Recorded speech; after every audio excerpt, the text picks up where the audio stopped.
actors, but because it was really underwhelming, it was almost disappointing every time a new actor popped up that I recognized. I was like, oh, not you too, man. What's going on? Are you okay? Another weird choice, they threw in this line in the middle of the movie about remakes always being worse than the original. Ugh, this is garbage. I don't know why they're always trying to remake the classics. Never as good as the original. Like, yeah. Fuck you. It was like the studio being like, we know this isn't as good as the first one, but you're still gonna eat this shit up, aren't you, little piggy?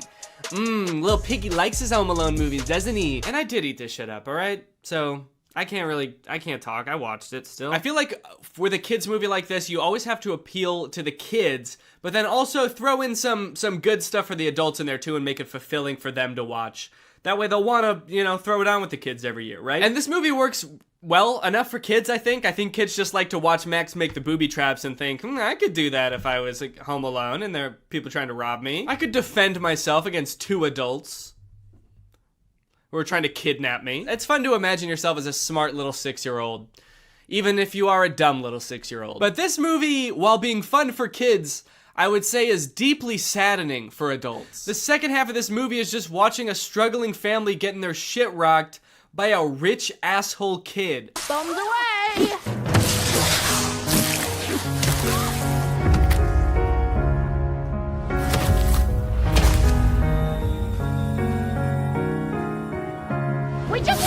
He's just not a cool, fun kid. He's a rich asshole who tries to steal from church at one point.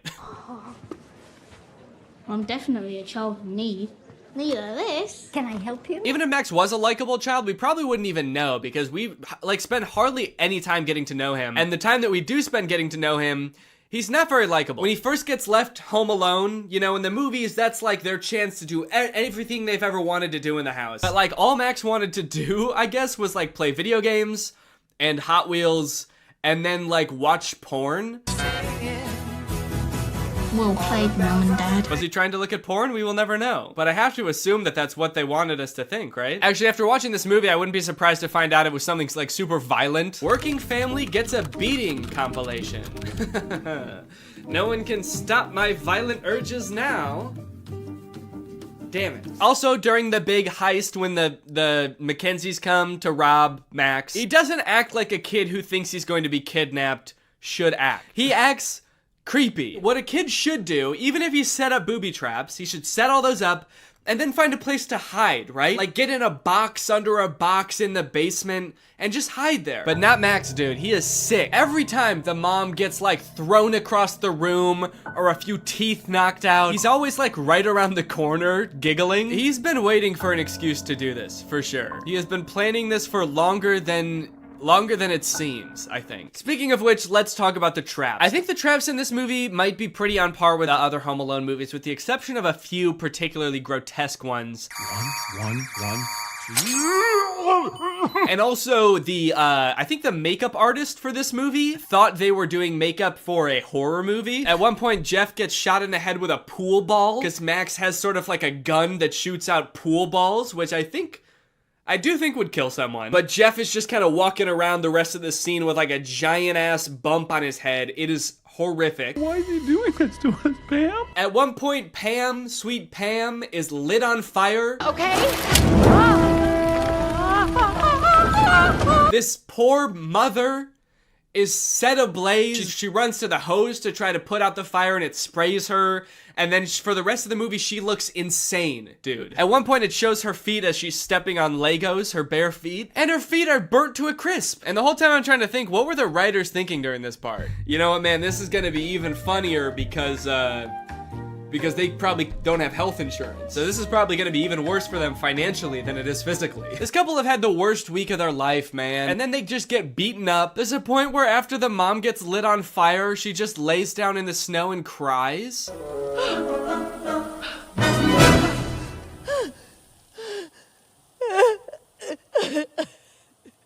Am I supposed to be laughing right now? This is so sad. The worst booby trap of the whole movie, and probably any Home Alone movie, I feel like has gotta be this one. It is so grotesque. It is honestly scary. This is some horror movie shit right here, okay? Pam thinks that Max has just run up into the attic, so she goes to pull down, like, the ladder that leads to the attic, and instead she's greeted with a Nerf gun that shoots out Nerf darts with push pins sticking out the front.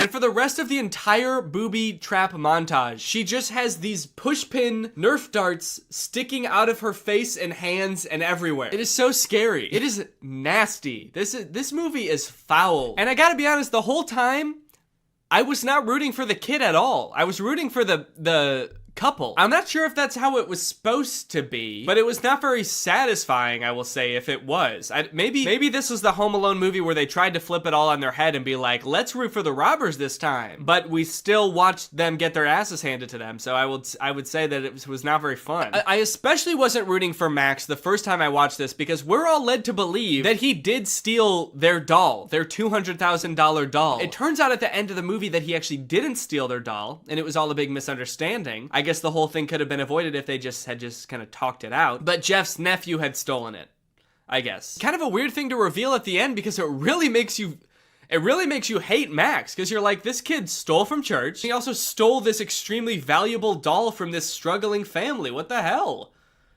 I hate this kid. Anyway, that's pretty much the end of the movie. They get the doll back and they sell it, and then they can live in their house happily ever after. And yeah, that's the end of the movie. Now it's time to talk about our sponsor, ExpressVPN. This video has been sponsored by ExpressVPN. Guys, if you're using the internet without ExpressVPN on your computer or your phone, you're missing out. You're not getting the full experience because ExpressVPN unlocks so many possibilities while keeping you safe. Because while ExpressVPN sends all of your data through a secure encrypted tunnel, keeping your data safe from like hackers and your ISP and advertisers, it can also help you unlock a bunch of content that you didn't even know was there. For example, did you know that some Netflix libraries in other countries have nearly twice as many Oscar award-winning titles than in the US? So just saying, if you download ExpressVPN and change your server location to a different country, your Netflix is gonna be crazy. I have ExpressVPN on pretty much every device I own that can have ExpressVPN. I've got it on my laptop, I've got it on my phone, and I've used it to watch many a Netflix title that are not available in the US. Harry Potter, for example. You bet your boys watched it on Netflix. I'd like to see you try to do that.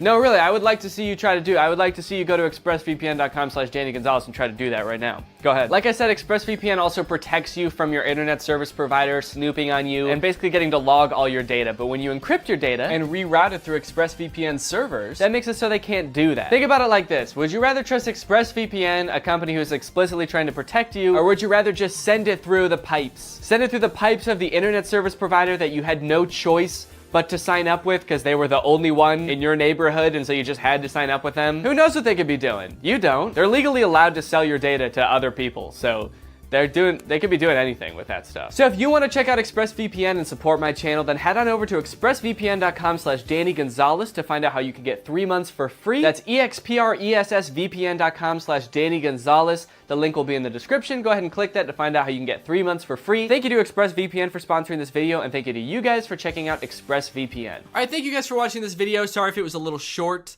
I am ill, and I had to take breaks periodically throughout this video to have a coughing fit. So, but I'll be back. Probably won't post another video until the new year, but I'll see you guys in 2022. Thank you guys for another year of your support.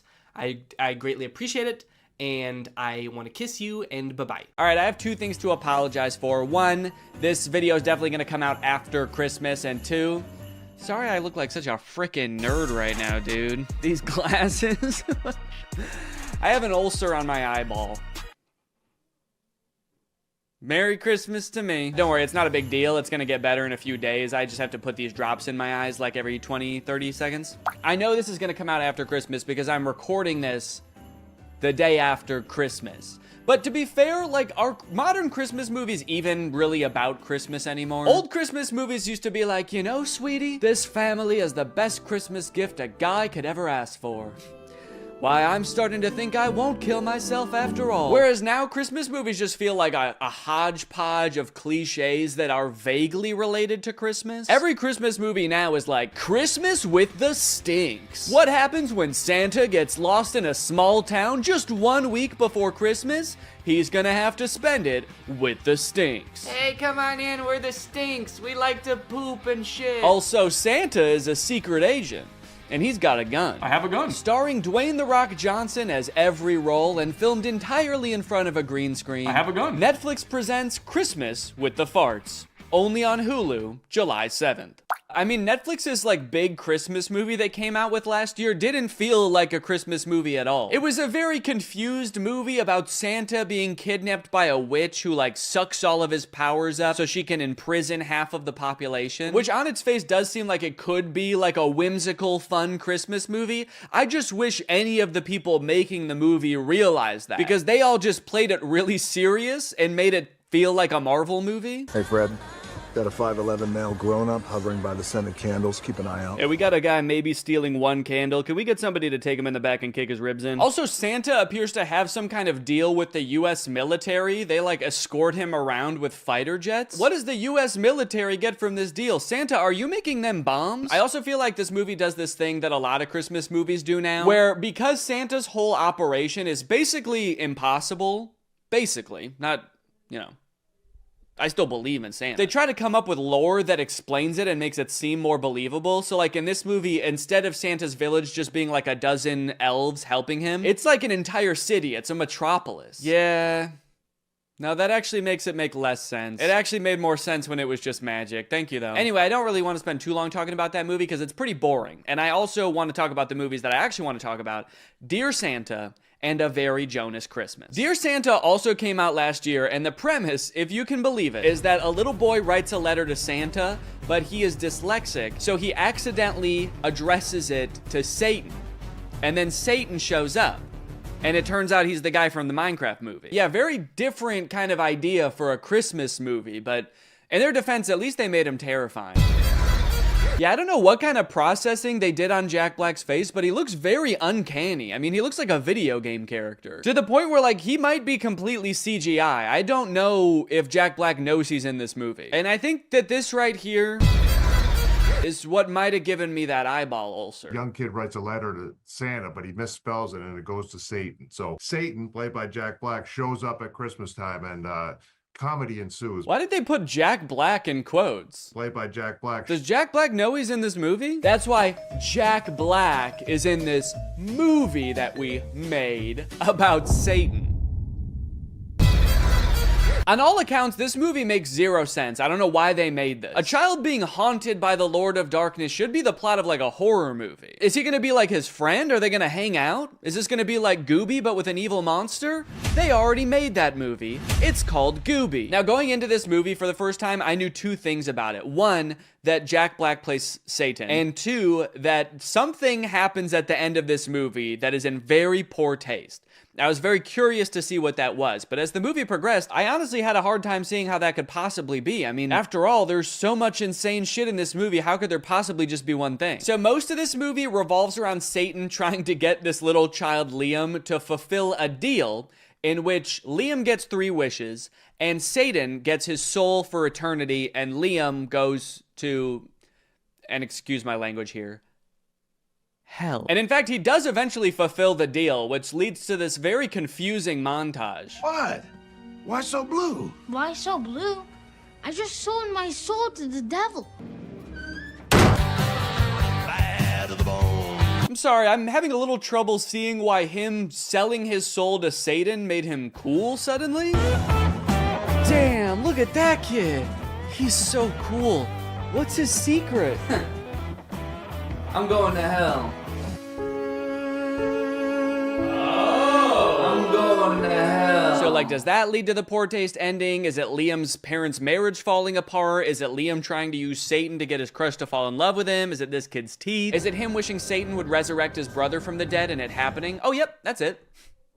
It's that. We wanted to make sure that it didn't get too dark. It didn't become a horror movie or anything like that. I don't know, guys. I think you made it too dark. We wanted to tell a nice Christmas story. Yep.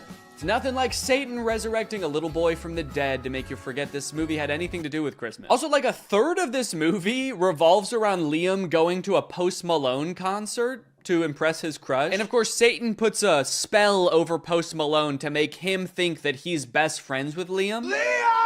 And when I was watching this, I was like, okay, so they must have just like repurposed all of this Post Malone concert footage from an actual Post Malone concert, right? Oh, no. No, there's Liam dancing up on stage with him. Damn. They really threw a whole Post Malone concert for this weird-ass movie. That's crazy. And I wanted to bring up probably the most important man to my career and the inspiration for my music. I am happy for Liam, but I'm concerned for Post Malone here. Bringing a 10-year-old on stage and being like, this little boy is my muse. He's everything to me. It's definitely gonna put a weird stain on his career. Everyone in the crowd is like, yo, this Liam dude sounds awesome. Post Malone has lost his mind, but this Liam kid can dance. Hey guys, it's me, Santa. I probably look a little bit different than you're used to, huh? Probably expecting a guy in a big red coat with a white beard, huh? Well, this is what I actually look like. All that stuff about rosy cheeks and a big white beard is all made up. Coca-Cola made that up in the 80s. I have always looked like this. Anyways, guys, I was just popping in here to thank SoFi for sponsoring this portion of the video. As we all know, one of the simplest and most powerful ways to build wealth is actually by earning interest on your money. Making your money work for you. Just like I make the goblins work for me. Like, that's right, the elves are another thing Coca-Cola made up. They're actually goblins, and sometimes I also hire ghosts. But here's the thing, when it comes to interest, most banks give you a tiny amount, like a fraction of a percent. But thanks to today's sponsor, SoFi, we're gonna change all that for you, all right? SoFi is a mobile-first finance company helping its members save, spend, borrow, and invest. When you open a SoFi checking and savings account and set up an eligible direct deposit, you earn a competitive APY, and there are no account fees. One thing I do want to make clear is I do still like milk and cookies. So if you're like, oh, this isn't the Santa I know, I'm not gonna leave out milk and cookies. That's the one thing I do like. But I like oatmeal raisin. I'm an oatmeal raisin guy. That means your money's not just sitting there, it's working. Every dollar you earn in interest can earn more dollars in interest. Over time, that's gonna really add up. You'll even get paid up to 2 days early with direct deposit. And you can access additional FDIC insurance up to $3 million on deposits through a seamless network of participating banks. For a limited time, when you open a new high-yield savings account, you can get up to a $300 cash bonus and a 0.7% boost on your savings APY with eligible direct deposit. Terms apply. So start putting your money to work like I put those geese to work pulling my sleigh through the air. That's right, reindeer can't fly. I use geese because they can fly. Head to SoFi.com/Danny, click the link in the description, or scan this QR code to learn more and get started. Thank you to SoFi for sponsoring this video, and thank you to you guys for checking out SoFi. Merry Christmas! I just laugh like that. Now, I got a lot of requests to talk about this Jonas Brothers Christmas movie, A Very Jonas Christmas. And the movie definitely lives up to the title. Almost this whole thing is about the Jonas Brothers. So this movie is about Nick, Joe, and Kevin having like one last concert in London before they have to fly home for Christmas with their families. But due to a series of goofy hijinks, they get stranded. And at one point in the trailer, it looks like they even get lost in the woods in Europe. When I watched the trailer, I was like, how the fuck are they gonna get lost in the woods? There are no airports there. So when I first heard about this movie, I was very excited to watch it. I think the only other movie I've ever seen these three brothers in is Camp Rock, and that movie was very easy to make fun of. And I don't really even think they've made many movies since Camp Rock. I mean, on Rotten Tomatoes, Nick's picture looks like it's from like 2013, Joe's 2015, and Kevin's 1978. Also, look at the poster for this movie. Is this about them trying to get home for Christmas or assailing a foreign dignitary to assassinate him? We got Nick in the car, Kevin in the train, and Joe is definitely gonna die up there. Oh yes, there's no doubt about it. This movie is gonna be pretty bad. Let's look at what it's got on IMDb.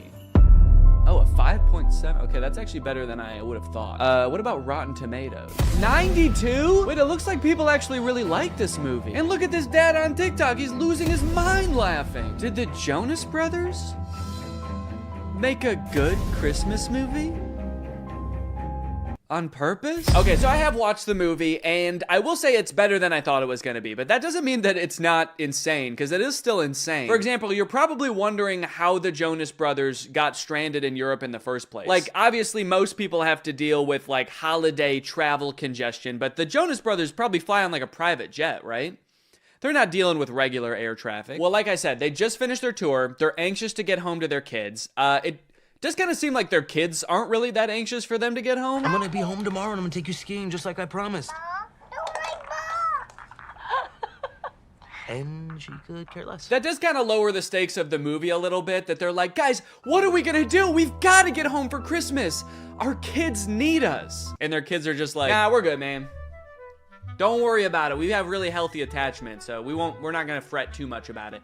Don't do anything too drastic. How about we get lost in the woods and eaten by wolves? Well, Nick and Kevin are anxious to get home, actually. Joe is a little bit sad that tour is over because he's gonna miss his brothers, so he starts unknowingly venting to none other than Santa himself. Nothing like Christmas to help a family rediscover its magic. Except our Christmas plans are to get the hell away from each other, so. Oh, that's not good. That's not good at all. Hold up. They want to get home for their kids on Christmas? No. Santa cannot allow that. Santa hates kids. So Joe walks away, and Santa is upset that the Jonas Brothers aren't going to be spending Christmas together. So he comes up with a brilliant plan. Nay, a perfect plan. Nay, a terrible plan to keep the Jonas Brothers together. Christmas spirits, I've seen something tragic. These boys shan't get home till they rediscover their brotherly magic. Unless they decide to spend Christmas with each other, the spell will keep brother stuck with brother. I mean, that's wild. Is that a thing that Santa does? He casts spells like a witch? Dang, maybe I take back what I said earlier. Hey, come on in, we're the Stinks. We like to poop and shit. No, not that. The thing about the magic. It actually made more sense when it was just magic. Thank you, though. Yeah, that. Don't worry, though. The consequences of his spell aren't anything too crazy. After all, Santa Claus works in subtle ways. Holy shit! Santa, did you check to make sure there weren't people on there? Let's have a moment of silence for all the people on that plane that involuntarily volunteered their lives for the greater good, helping the Jonas Brothers reconnect. I had no idea that when Santa worked his magic, there was so much like death and despair involved. That's crazy. Also, it's a little bit disturbing that I feel like the Santa in this movie has already done worse things than Satan did in that entire movie. You're the uptight, responsible one. You're the lovable tramp, and I'm the relatable human cardboard. Forgettable Curly, the world's most unlikely rock star. Not Nick or Joe. The one that still lives in New Jersey. Dang, they are really leaning into this ragging on Kevin thing in this movie. Like, damn, I know this is a thing people joke about. I know I've written a whole song about ghosting the guy, but you guys are his brothers, dude. Feels different when you do it. This movie is also a musical, which is kind of fun. A lot of the songs are very catchy, like Coming Home This Christmas. Unfortunately, music labels have been like very strict about copyrighted music on YouTube, so I can only show you like a tiny little snippet of it. Now, one thing that made it kind of tricky to write a video about this movie is that they do this very self-aware thing where anytime like a goofy plot detail comes up, they make a joke about it before you even get a chance to think it in your head. Wait, they're getting to the train station just barely before their train, but they're gonna stop to sing a song about it? That's kind of... You think we have time for a song? Yeah! Oh, they already... Okay. But isn't this whole plot just the plot of a bunch of Christmas movies? Have you ever seen a Christmas movie? It's literally the entire plot of the film. Damn, they're good. Who knew the secret to making a flawless movie is just pointing out all the flaws before anybody else has the chance? Honestly, it is a pretty good tactic if your sole goal with the movie was making it really hard for commentary YouTubers to make videos about it. But it does feel very defensive, and it also kind of gets old to, in every scene, be like, yo, this is kind of weird. What is going on here right now? What the hell, is that a camera? Also, there's a lot of parts in the movie that are actually genuinely funny, and they kind of ruin them by doing this like self-aware thing. Like this song that Nick sings from his musical Home Alone the Musical, where all the lyrics are just about how being home alone means that there's no people in the house. It's a very funny song. Also, I think that YouTube is claiming this one less, so I think I can show a little bit more of it. But even when the movie is actually funny, the writers still feel the need to be like, what the hell are these guys even talking about? I can't believe the show only ran 3 weeks. I can. I'm sorry, Joe. Nick is just being so random right now. I mean, what is this? Some kind of movie? On Disney Plus, perhaps? Another downfall of this movie is that it really hinges on you knowing a lot about the Jonas Brothers. I mean, they weren't kidding with that title, dude. This is a very Jonas Christmas. Ideally, they want you to know, like, details about the Jonas Brothers' personal lives that I just am not in tune with. So I felt like I kept missing references. Like, apparently Joe has a line of candles. I know what you need. A calming chamomile candle. My new line, Glow by Joe. Also, apparently Nick and Kevin are married with kids, and Joe is divorced? I didn't know that before I watched this movie. So every time they would vaguely reference it, I had no idea what they were talking about. Got a few bad breakups under my belt as well. I'm not sure what to do here.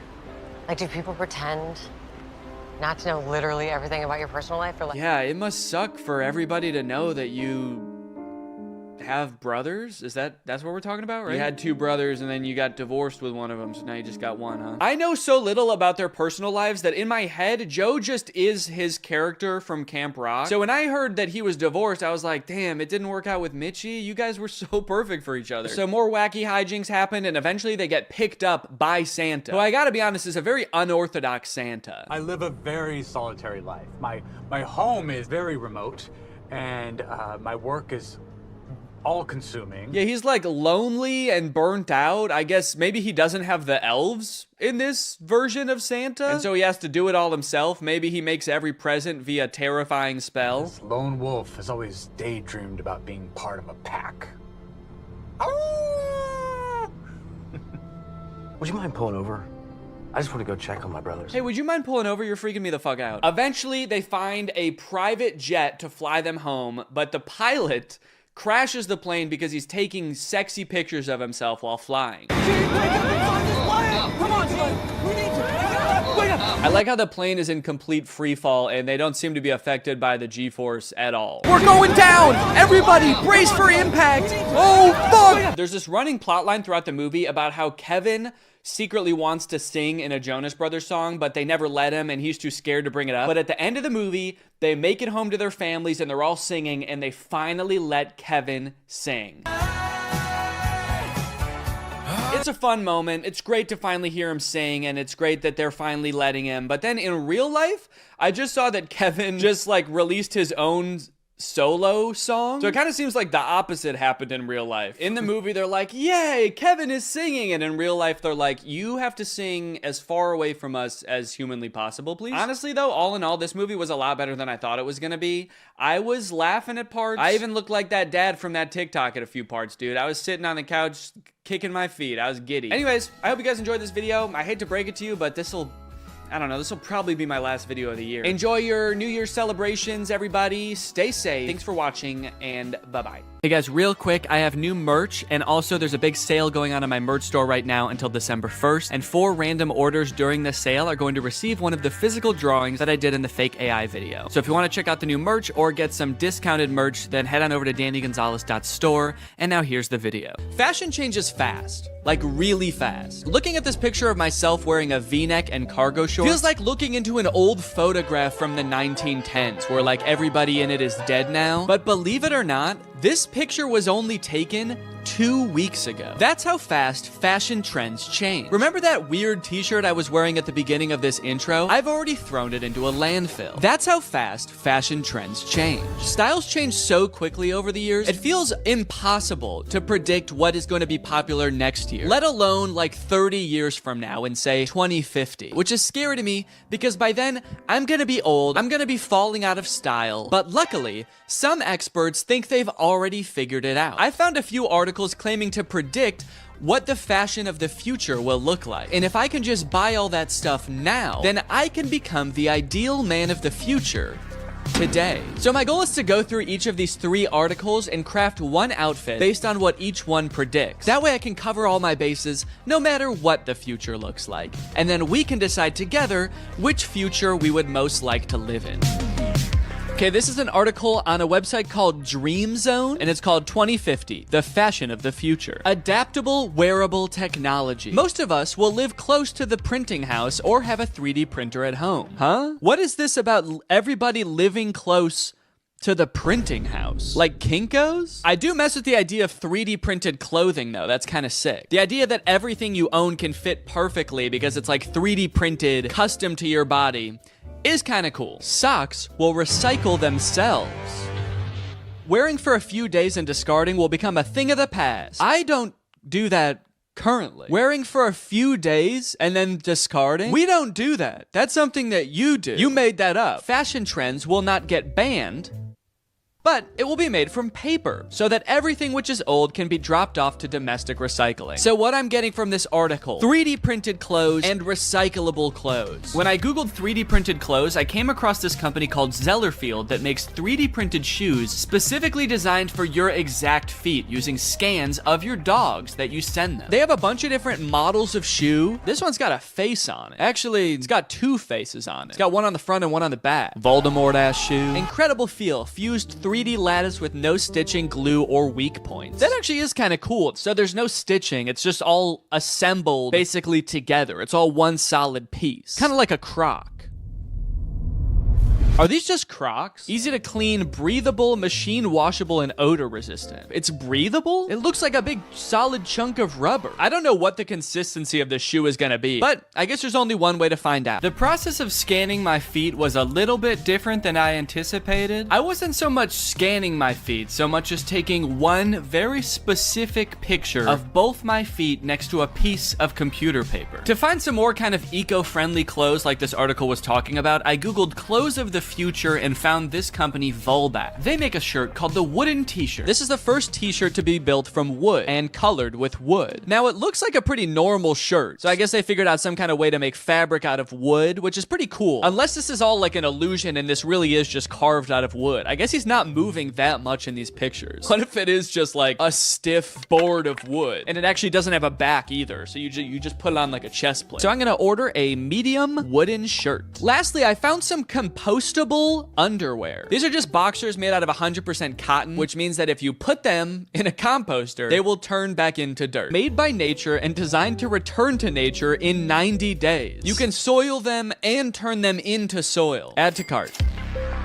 This article, What Will Fashion Be Like 20 Years From Now, is from the BBC, and it introduced me to a pretty interesting concept. The project hints at a future where we will all be able to download content to our clothing viewable through AR glasses and present ourselves differently to everyone around us. So the clothes of the future could be no clothes at all. We're all just wearing like AR glasses, and that's projecting the clothes onto us. I guess this would cut down on clothes waste. A ton of clothing every year is thrown into landfills, but if all the new stylish clothes was digital, there really wouldn't be as much waste. That is, if you don't take into account the AR glasses that we're all going to be wearing and how a new one will probably come out like every 6 months that have electronic components in them, and then those will be the things ending up in landfills. And also, we do still have to wear some clothes.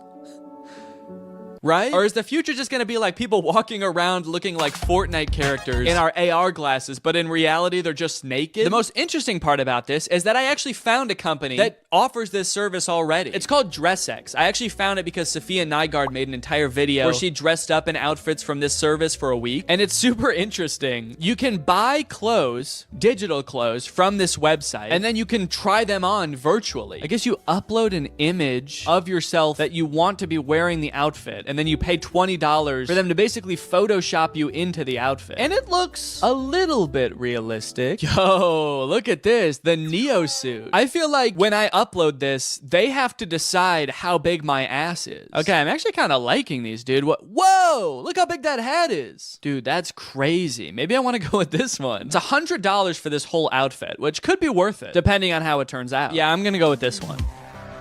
This article is called Fashion Trend Predictions. What will clothes look like in 100 years? Fashion in the future might be entirely different to anything we can predict. Okay, so they're basically starting off by being like, we have no clue. Everything in this article is probably wrong. Formulated after the sleek form of smartphones and other tech devices, the fashion industry may be heading towards the use of futuristic looking clothing. Okay, so our fashion in the future will be based on smartphones, which are something that we have today and probably like won't have in the same form 100 years in the future. Also, that sounds terrible. I don't want to dress like my phone. I'm all metal and gray. I have a giant speaker right here and a giant microphone down there. Okay, this one also says clothing designed for VR glasses. So I'm thinking VR glasses are gonna be a big thing in the future as well. So maybe I should incorporate that into this outfit too. I mean, I guess glasses with like a camera on them does kind of correspond to the whole smartphone theme. The use of artificial intelligence in the fashion industry may end up having the ability for clothing to change colors, temperature, and size. Wait, doesn't that already exist? I swear I've bought a shirt from like a gift shop on vacation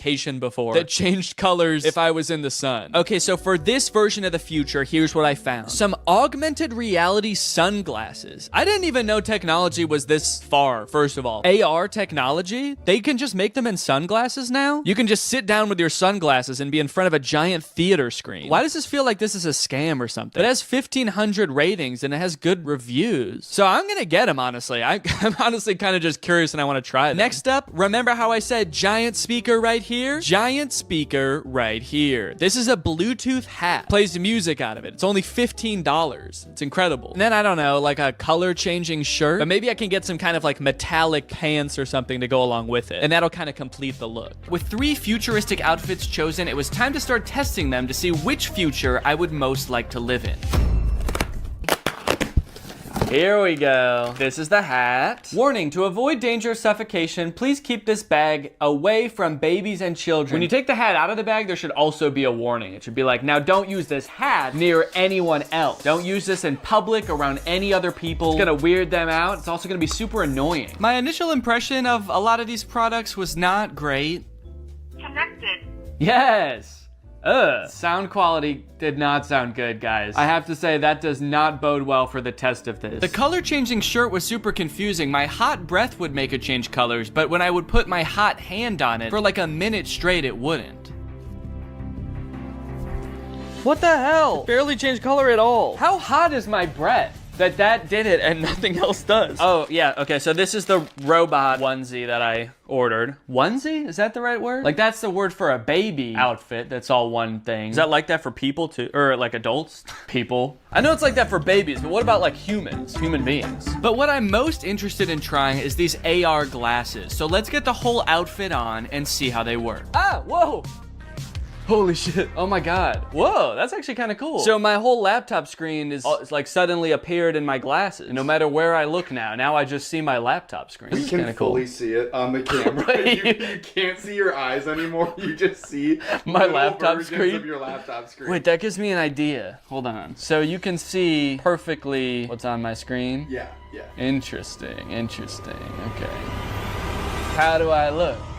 I didn't realize when I bought these that it seems like you have to have them plugged into your laptop or phone in order to use them. So it's not like you can just be walking around watching the new Mr. Beast video as you walk down the street. You have to be carrying a laptop with you too. But I do think that there is a real use case for this outfit. With all this potential for stimulation strapped to my body, I can become like a permanent iPad baby. So I turned on a food theory video, I started blasting some futuristic music out of my hat, and started playing some stimulating videos of kinetic sand on my glasses. Okay.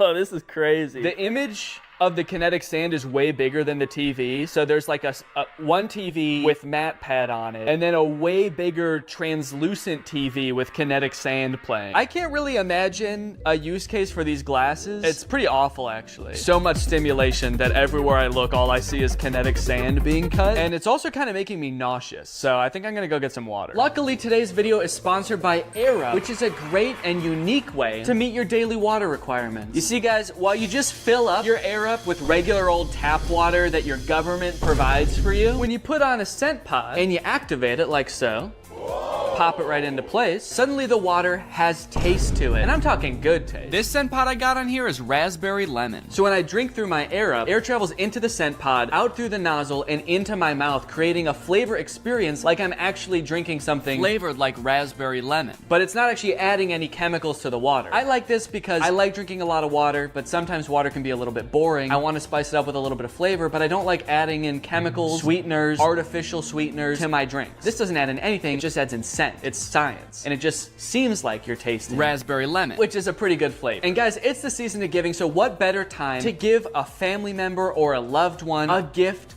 with taste? Which is why, Jake, actually, I have a surprise for you. What? For doing such a good job filming this video right now, I got you this. Oh my God! And there's actually an Air Up in here too, it's not just the box. So there you go. And I also got you your favorite flavor, cherry, to go along with it. Oh my God, that's my favorite flavor to go along with it. That's what I just said.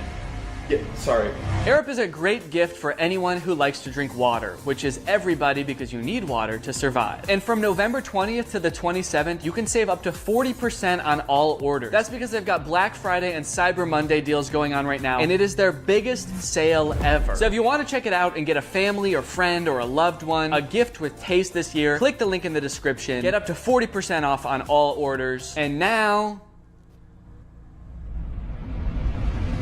so I was just watching more videos about Air Up on here. So cool. Thanks to Air Up for sponsoring this video. Now back to the video.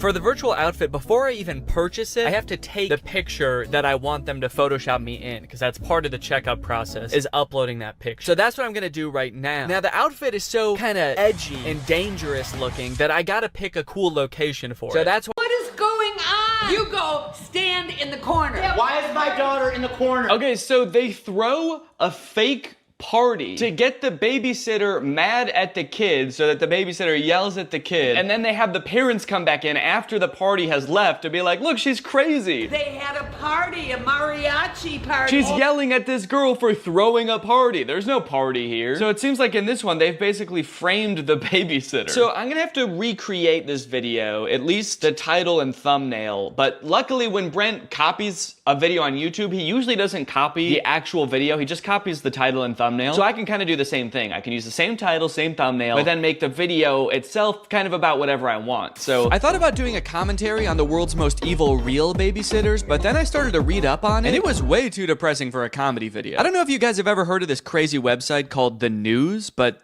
there's some crazy stuff on it. Anyway, I found this YouTube channel called Generation Hope that basically makes low-budget Darman style videos, and they had one about an evil babysitter, so I got to work filming a video about that. Then I took a picture of myself for the thumbnail and uploaded it to my site. That night I couldn't sleep. I couldn't help thinking about something I'd said earlier that day. Two wrongs doesn't make a right, Brent. I thought by stealing content I could have some fun, grow my following, and most importantly, to be honest, kind of give Brent a taste of his own medicine a little bit, but is it worth it? That night, Brent posted 2 more TikToks that I was supposed to steal tomorrow, both stolen from other creators, and sure, if I stole them, it could be really awesome, and I could get a ton of views. But the TikToks are so similar to the original that I wouldn't just be stealing from Brent. I'd be stealing from the person he's stealing from, too. Would I be giving Brent a taste of his own medicine, or would I be giving the original creator a second taste of Brent's medicine? I've already gained 50,000 followers from the 2 TikToks I've posted. Stolen TikToks. What am I gonna do? What am I gonna do? Alright, I do have to recreate these 2 final TikToks in order to complete the challenge. But I need to do so in a way that doesn't affect the original creators. So, I'm gonna recreate the TikToks, I'm gonna edit them together, and then I'm just not gonna post them. There we go, perfect. Okay, so this video is called POV Your Older Sibling is Being Nice. And nice is in quotes, so it's a bunch of scenes where Brent is acting nice. He's giving his sister the last ice cream bar, he's giving her money, but he's doing it in a classic older sibling way, where he's basically being kind of mean about it. There's only one left. Here, have it. Really? Yeah, take it. Why? Take it! Jeez. Here, Lexi, got you a coffee. Wait, what? You got me coffee? Yeah. Wait, did you get me a straw? Oh, yeah, here.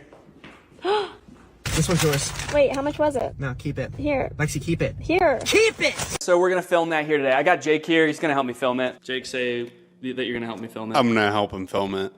Okay. I just had to check to make sure. Oh, that's the last one. Here, you can have it. Really? Take it. Why? Take it!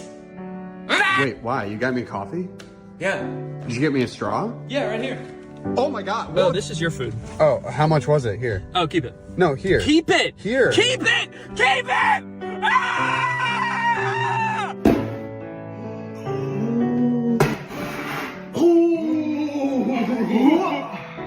You missed?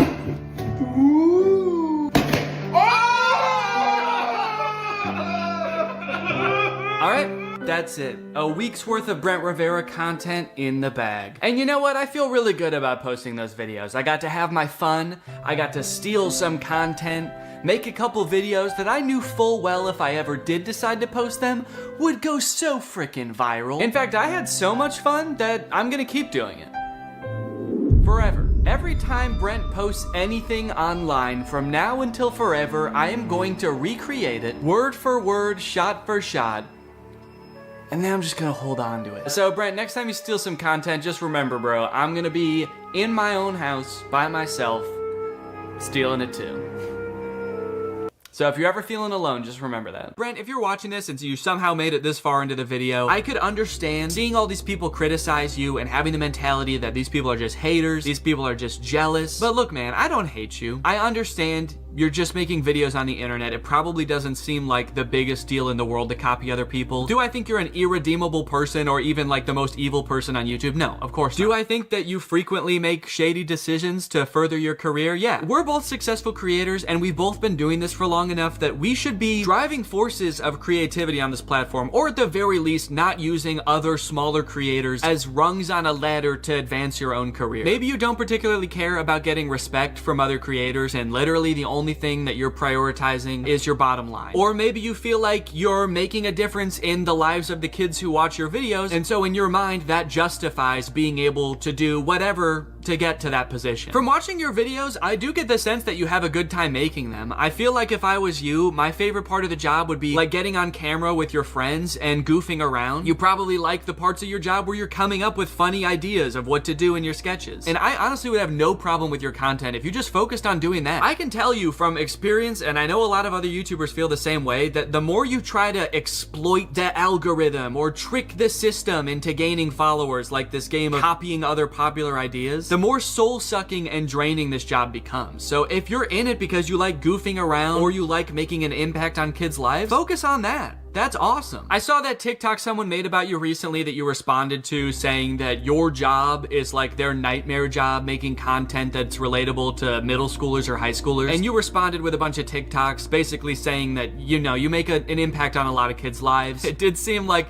a little bit like you were using the sick kids in those videos to like kind of really drive that point home. It felt a little bit weird to me. But I do disagree with the original TikTok in that I don't think that making content for young people has to be inherently this, you know, shady pursuit. As long as it's actually for kids, which I also think that you've kind of missed the mark on sometimes, and you're not blatantly plagiarizing other people, I don't think there's any problem with that. And I would have so much respect for you if you just like owned that. Having the mentality that it's okay to steal content from other people because you're making such an impact on other people's lives feels to me more like you're patting yourself on the back rather than really trying to make an effort to be like a good creative force in these kids' lives. So look, dude, I think that there's room for you for an awesome path forward. Are you going to be the guy who stole content from other people and tricked the algorithm and used other creators as pawns all the way to the top? Or are you going to be the guy that pursued what he loves? Anyways, guys, that's pretty much it. Thank you for watching. After making this video and watching all of that stolen content, I feel like I want to go like a whole week without watching any content. So thanks for watching.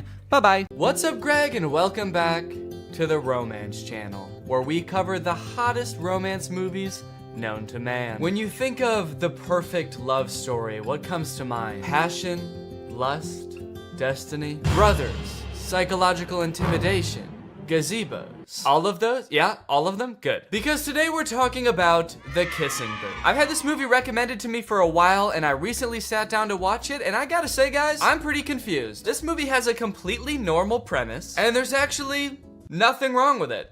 It's not weird at all. Guys, don't we all have a best friend? And don't you and your best friend have a written, strict set of rules that you guys follow to maintain your friendship? And isn't one of them, don't fuck my brother? Do not have sex with my brother! Of course, so see, I don't know what the problem is. Just don't end up grinding coochies with my brother, or I'll literally never talk to you again. Grinding coochies? What the? Ugh. All right, you know what? Just for that, that's it. I am making the video. The Kissing Booth is a bad movie. This movie starts off with way too much exposition. Instead of a normal movie where you sort of naturally learn about the characters as the story progresses, the movie decides to just dump the main character Elle's entire life story on you in like 3 minutes. Look at Lee got a scooter and you broke your leg. Actually, should I be writing this down? Learned how to ride a bike. Learned how to swim. Okay, she knows how to swim? I feel like I would have just assumed she knew how to swim. Got my first bra. Discovered I like soccer. Discovered a way to get to our favorite place to dance. Okay, all right, okay. I think it's too much information, right? There's no way all of this information is necessary right at the beginning of the movie. It's not. It's almost all unnecessary information, actually. And by the time I finished watching this intro, I felt like I had already watched like 10 movies. I still have to watch another movie after this. I've watched like 3 people grow up from being a baby. Before the movie even starts, you watch Elle's mom slowly die in the hospital. Sat with mom in the hospital. Said goodbye to my mom. Damn. Oh, hell yeah. Mom or motorcycle? I think we came out all right on that deal. Did we need to see the mom die? Did that have to happen? They barely reference it in the rest of the movie. Did they have to just rapid fire through that? I guess it gives you a reason in the movie, like right off the bat, to be rooting for Elle because you've seen her go through some hard times. I guess later on in the movie, if you ever start to feel like she's being an asshole, the movie can be like, hey, well, her mom died, all right? So take it easy with the judging, okay? Pretty much all you need to know from the intro of this movie is that Elle and Lee are best friends. You know because they pretty much have the same letters in their name. And Elle has a crush on Lee's older brother, Noah. Noah is established as being irrationally angry and violent in the intro as well, so what's not to love? And that's me today, savoring the last fleeting— Hey! Don't fuck my brother! So Elle is clearly infatuated with Noah right from the start. I think we can all see that. Lee can see that. So you might think, damn, they have just a few rules in their friendship and Elle is not able to follow them. What a jerk. And one, you haven't even seen the half of it, dude. If you think this is bad, what do you think the rest of this movie's about? And two, easy with the judging, dude, all right? Her mother passed away. I do find it interesting that the rule says, like, no dating either of our relatives. This rule was clearly made just to keep Elle away from Noah. Elle's only immediate family in this entire movie is her dad, who's like 50, and her brother, who was probably like 2 when they made these rules up. Her mother, I don't know if you know this, but she unfortunately did pass away, so she is not in the picture anymore. So did Lee propose this rule being like, hey, so, if you stay away from my brother, then I, a child, won't fuck your dad? Deal? One day while getting ready for school, Elle rips her pants and has to wear the only other option that the uniform allows, which is her skirt, which is a little bit too short for her comfort, and she ends up getting groped by a jock. Luckily, Noah, who we've established as being very violent, jumps in to beat the shit out of the jock. This sets Elle and Noah's love story into motion. No one should treat a girl like that, especially if that girl's you. Get in my little sister's pants, which is super gross. So Noah is the main love interest in this story, and they start out by establishing that Noah sees Elle as a little sister to him. Pretty interesting. And I do wonder how they're gonna get around that if he is to be her love interest in this movie. So the reason this movie is called Kissing Booth is because Elle and Lee run the dance club at their school, which they never actually show, but I think it just consists of them going to the arcade and playing Dance Dance Revolution, which, if so, is a sick idea for a club. But their school is having a carnival and their dance club has to come up with like a fundraiser to do at the carnival. Okay. Kissing Booth! Oh shit! I love how they both say it at the same time. That's such a specific suggestion. It's almost as if they've done this before and they think of Kissing Booth as like the solution to every problem. Her mom was in the hospital earlier and Elle's like, damn, if only we could heal my mom with some kind of Kissing Booth! The doctor's like, you two need to get the fuck out of here.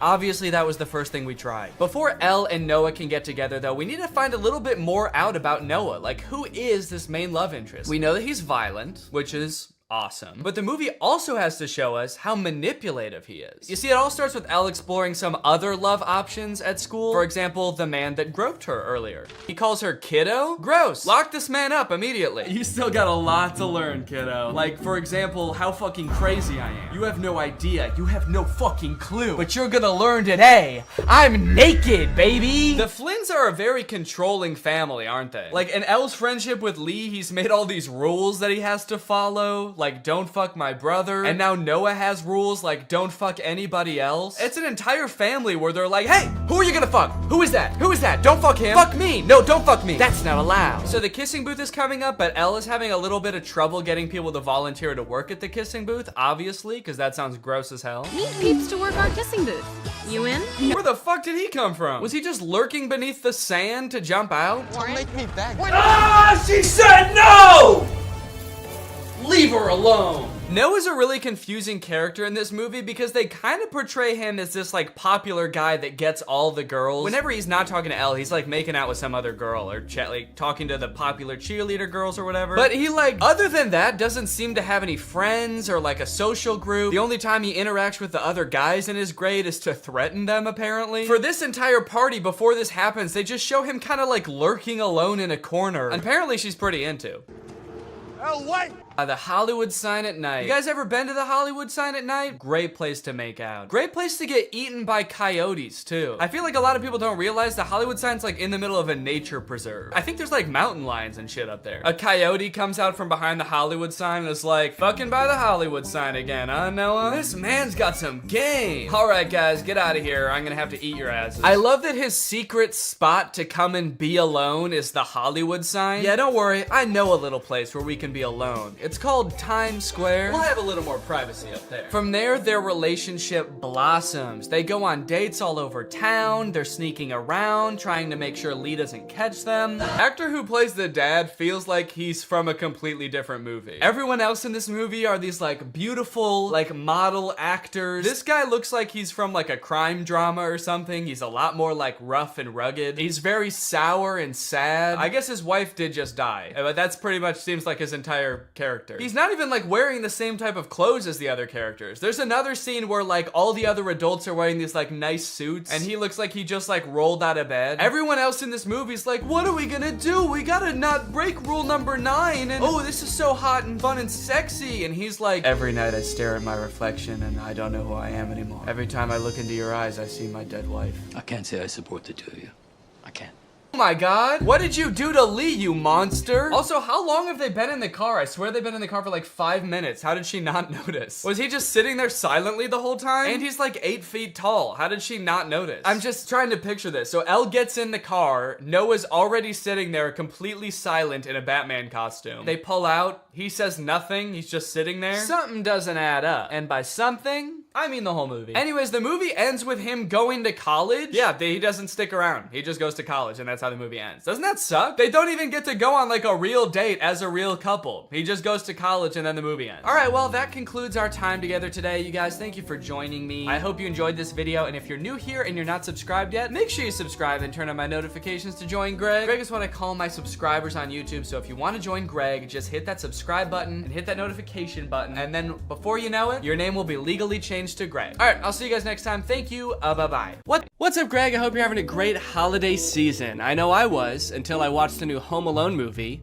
And I got sick, also. I think the movie might have given it to me, honestly. You know, guys, when you think about it, I guess it makes a lot of sense that they would make a new Home Alone movie, you know? Hollywood loves their sequels. Their sequels of sequels, and they've already made like 5 Home Alone movies, so why stop there? And sure, like nobody has watched or even been interested in the last like 3, but all the more reason to make another one, you know? Sort of a comeback Home Alone movie this could be. I guess could have been, if it wasn't already out and wasn't already bad. It's a shame, man. I really liked the first 2 Home Alone movies, but then after that, nothing feels the same. And I don't know what it is about this one in particular, but watching this little kid beat the shit out of these burglars, it's just not as fun as it used to be. I guess I really am grown up. Oh, no, you know what it is, actually? It's not that I'm grown up. It's that instead of making the villains in this movie like cartoonishly evil burglars, they made them like a struggling middle-class family who are only breaking into this kid's house due to a misunderstanding. They're not evil. They're not trying to hurt anyone or kill anyone. They're just like a down-on-their-luck family. And this rich kid is just fucking him up at every turn, dude. This movie is insane. You know how a Home Alone movie goes. There's a kid, he gets left in his house by himself, there's robbers who try to break in, and the kid sets up a bunch of traps to try to hurt them and embarrass them. And that's exactly what happens in this movie. So you're probably wondering, who are these robbers and why do they want to break into this kid's house so bad? So let me tell you. Pam and Jeff McKenzie are parents. They live in the same area as the main kid, Max. And the movie starts off with them having an open house. They're trying to sell their house because they're both down on their luck. One of them doesn't make very much money and the other has just lost his job. And so they're trying to sell their house to keep food on the table for their families. It's very sad. The movie sort of tries to make it into like a funny thing happening. There's like millennials that come to try to buy the house, wearing berets and scarves. You know how like millennials do. Always wearing berets and scarves, I am. The schools here are amazing. They are totally lit. And there's a lot of scenes like this in the movie that seem like they're trying to get you to empathize with this couple. In this scene, they're just talking about how they can't afford to live in this house anymore, even though they love this house and they always thought that they'd be growing old together in the house. Unfortunately, it just won't be able to become a reality for them. I always thought we'd get old and weird in this house, but we've done the math. We can't afford it on my salary alone. Yeah, but I mean, I crushed my interview with IBM. Crushed it. Crushed it. But that was 3 months ago. It's very sad. And when I watched this, I didn't know that these two were going to be the ones who were gonna have all of the booby traps happen to them. And it's kind of crazy now watching it back, being like, holy shit, just about an hour and a half from now, these two are gonna be getting maimed by a rich child. How fucked up is that? So what's their motivation to rob this kid, you might ask? Well, it's sort of, I feel like everything in this movie is so long and convoluted to explain. Probably because they've done this same movie like 6 times now, and so they keep having to come up with like new, more obscure ways to explain everything, like how does the kid get left home alone, and why are burglars trying to get into his house. Basically, there's this doll that the Mackenzies own. They have a whole collection of these dolls that were like his grandma's or something, and they find out that one of them is worth like $200,000, which is enough money for them to like save their house and have enough time for the husband to find a new job, and they can even remodel the whole house. It's great. But during their open house, Max and his mom, who are rich, by the way, they live in a mansion, stop at their open house because Max has to pee. Do the maths. 6 soda refills into one tiny 10-year-old's bladder does not go. They sort of are using this less wealthy family's house as a public restroom of sorts. And the Mackenzies talk to Max about this doll, and that's actually how they learn how valuable the dolls are, is because Max's mom knows this information. There was this elderly lady who bought one at a garage sale for about $10, and then it ended up going for about $5,000. And then the doll goes missing. That brat kid stole my doll. And so the Mackenzies assume that Max stole the doll from them. So they are breaking into his house to try to get the doll back so that they can save their family. Which is not a decision that they take lightly, mind you. They're not like stoked to do this. They're like a normal family just like anybody else, but this is like the only thing they can do to try to keep their family afloat. They're actually like extremely nervous about doing this because they don't want to get caught and they don't want to hurt anybody. Little do they know they will get caught and they will get hurt. So yeah, in various ways, this movie goes out of its way to show you how nice of people the Mackenzies are, how much they don't want to break into this house, but how they're like left no other option. It's like, it's honestly, you gotta kind of respect it in a way. They're like, look how these people, they're so nice, they're so sweet, wouldn't hurt a fly, they just really want to keep their family well-fed and in a nice house. We're gonna fuck with them. We're gonna fuck with them hard, dude. This is like an evil Mr. Beast video. So at first, only Jeff is on board, but then this scene happens, and this is what finally gets Pam on board to help out with the robbery as well. You gotta save our house. Seriously, Mom, will you just get the doll? It's just entering, Pam. We have the key. Pam, you have to call me. Hi, Come Gavin and Watts get from me. Realtor No, Fräulein. I will, you ugly little boy. Weirdly inspirational music as this woman is having a full meltdown. She's like hallucinating. This is the moment she's realizing she has to do something that is like deeply against her morals just to put food on the table for her family. And the music is just kind of this like inspirational Christmas song. Does not seem like the right tone, but okay. So now you may be wondering, since I brought it up, how does Max... So now you may be wondering how Max gets left home alone. They've done this movie a million times. How can they possibly come up with new ways for a child to be left home alone from a family vacation? Well, the short answer is they basically just, everything is so confusing that they just leave him home. It's confusing for them and it's confusing for us as the audience. They're going on vacation to Japan with a bunch of extended family, so they've got a bunch of families staying at their house. It's very chaotic, it's very hectic. The whole beginning of the movie is just them like rapid fire introducing a bunch of characters that we literally never see again. In all this confusion, the families get split onto 2 different flights to go to Japan. You have split our family onto 2 separate flights. Can you speak up, please? It's very loud in here. And so they can't really keep track very well of who's on which flight. Now, as for how he actually gets left at home, Max is sort of a Scrooge of a child. While Max has like all of his cousins over playing, they're all running through the halls, playing video games, shooting Nerf guns at each other. Max, I guess, is like overwhelmed by all of this and goes to hide in his family's BMW.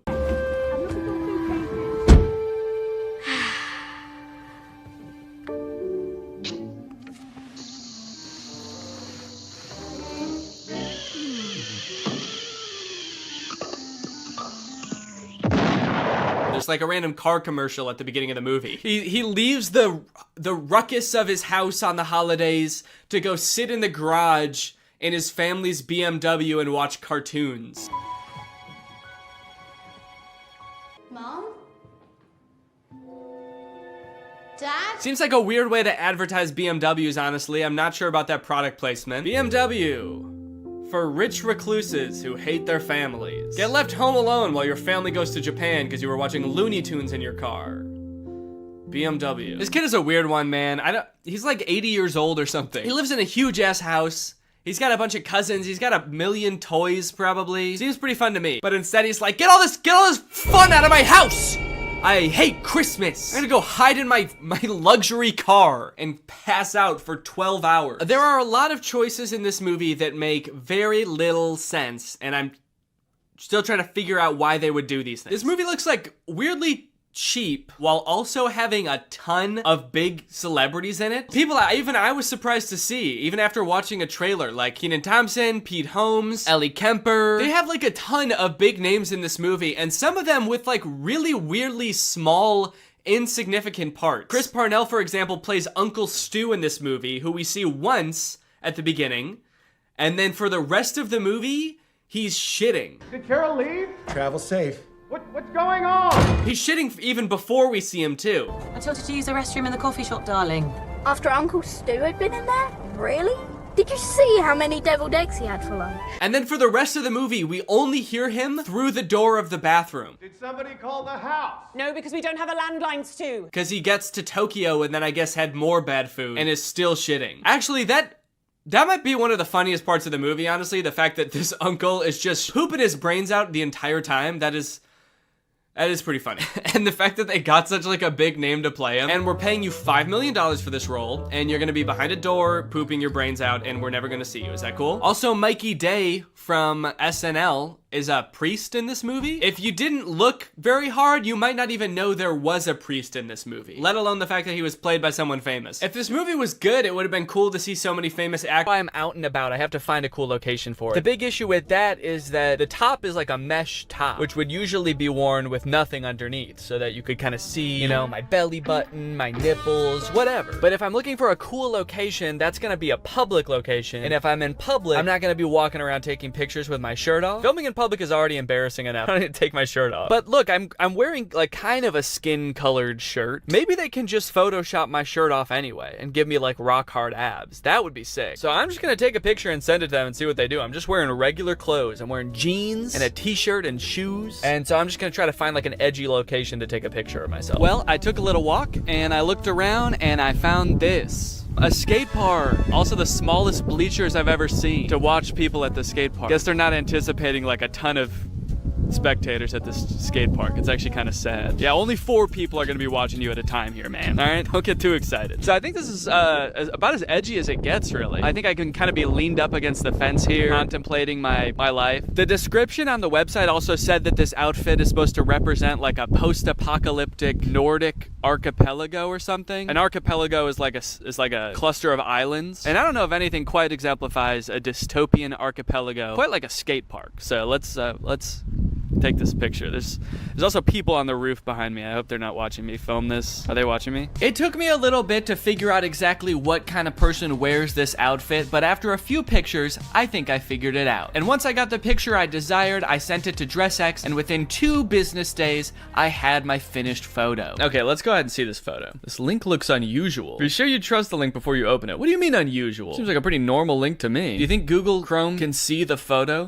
You're not gonna want to open this picture, dude. The picture in this link looks very unusual.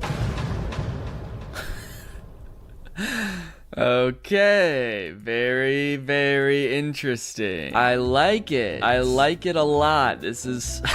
Wow. Yeah, I mean, it looks like I'm wearing the outfit. I'll give them that. I like that they left my Apple Watch on. And my shirt. This has got to be the dorkiest anyone's ever looked in this outfit. I sent the picture to Laura. I was worried she was going to say it looked super fake and also would hate the outfit. But it turns out she loves it. Eventually, I'm going to post this picture on Instagram to see what everybody thinks. But before I do that, I have to get pictures of the other outfits too. So without further ado, here's the next outfit. All right, well, it's been a month since the last part of the video that you just watched. Our son arrived about 2 weeks early, so I had a little bit less time to film this video than I thought. Whoops. So yeah, I'm a dad now. I've been taking the past month off of social media and just like taking a break from filming and stuff, just to hang out and get to know the little guy. He's awesome. He's very chill so far. Does a lot of sleeping, does a lot of pooping. And all in all, it's probably been the best month of my life. This has been fantastic. It's been amazing. Everybody's healthy. Everybody's doing great. The delivery went great. About as good as you could ask for, honestly. But being that I am a dad now, I do kind of have to reevaluate my content, you know? I have a son to raise. Do I really care about becoming like the trendiest man 30 years from now? My son's gonna be 30 years old in 2050, okay? Or something like that. I don't know, somewhere around there. Or do I really want to be worried about keeping up with the hottest trends of the future?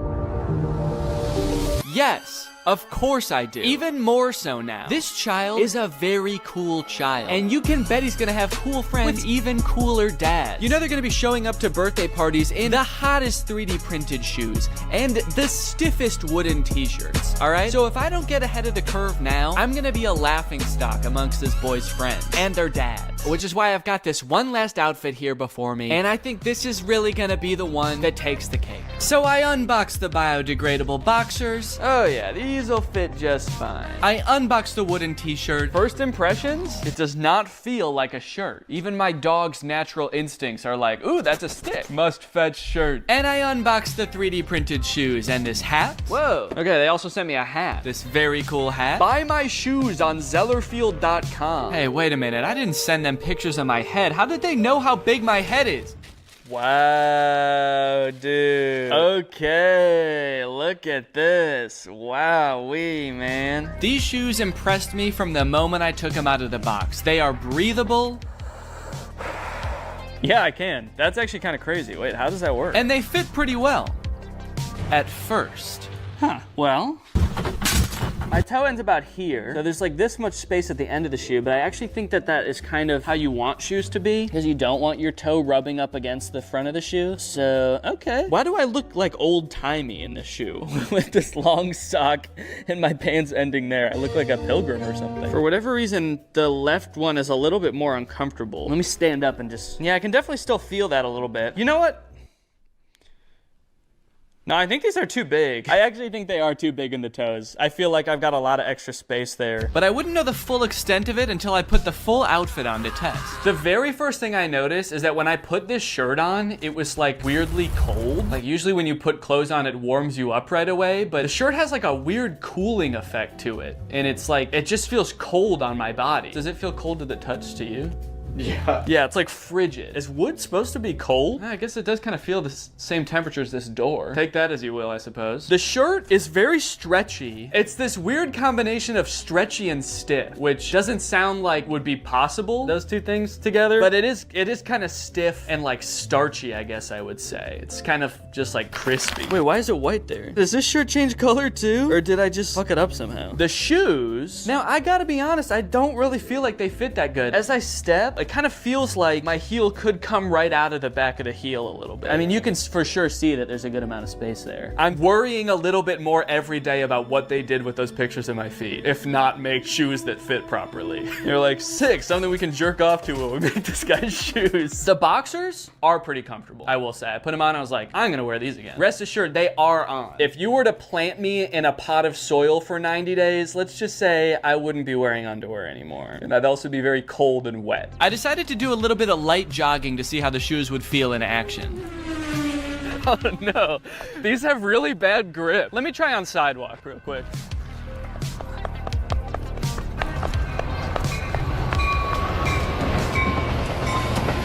Sorry.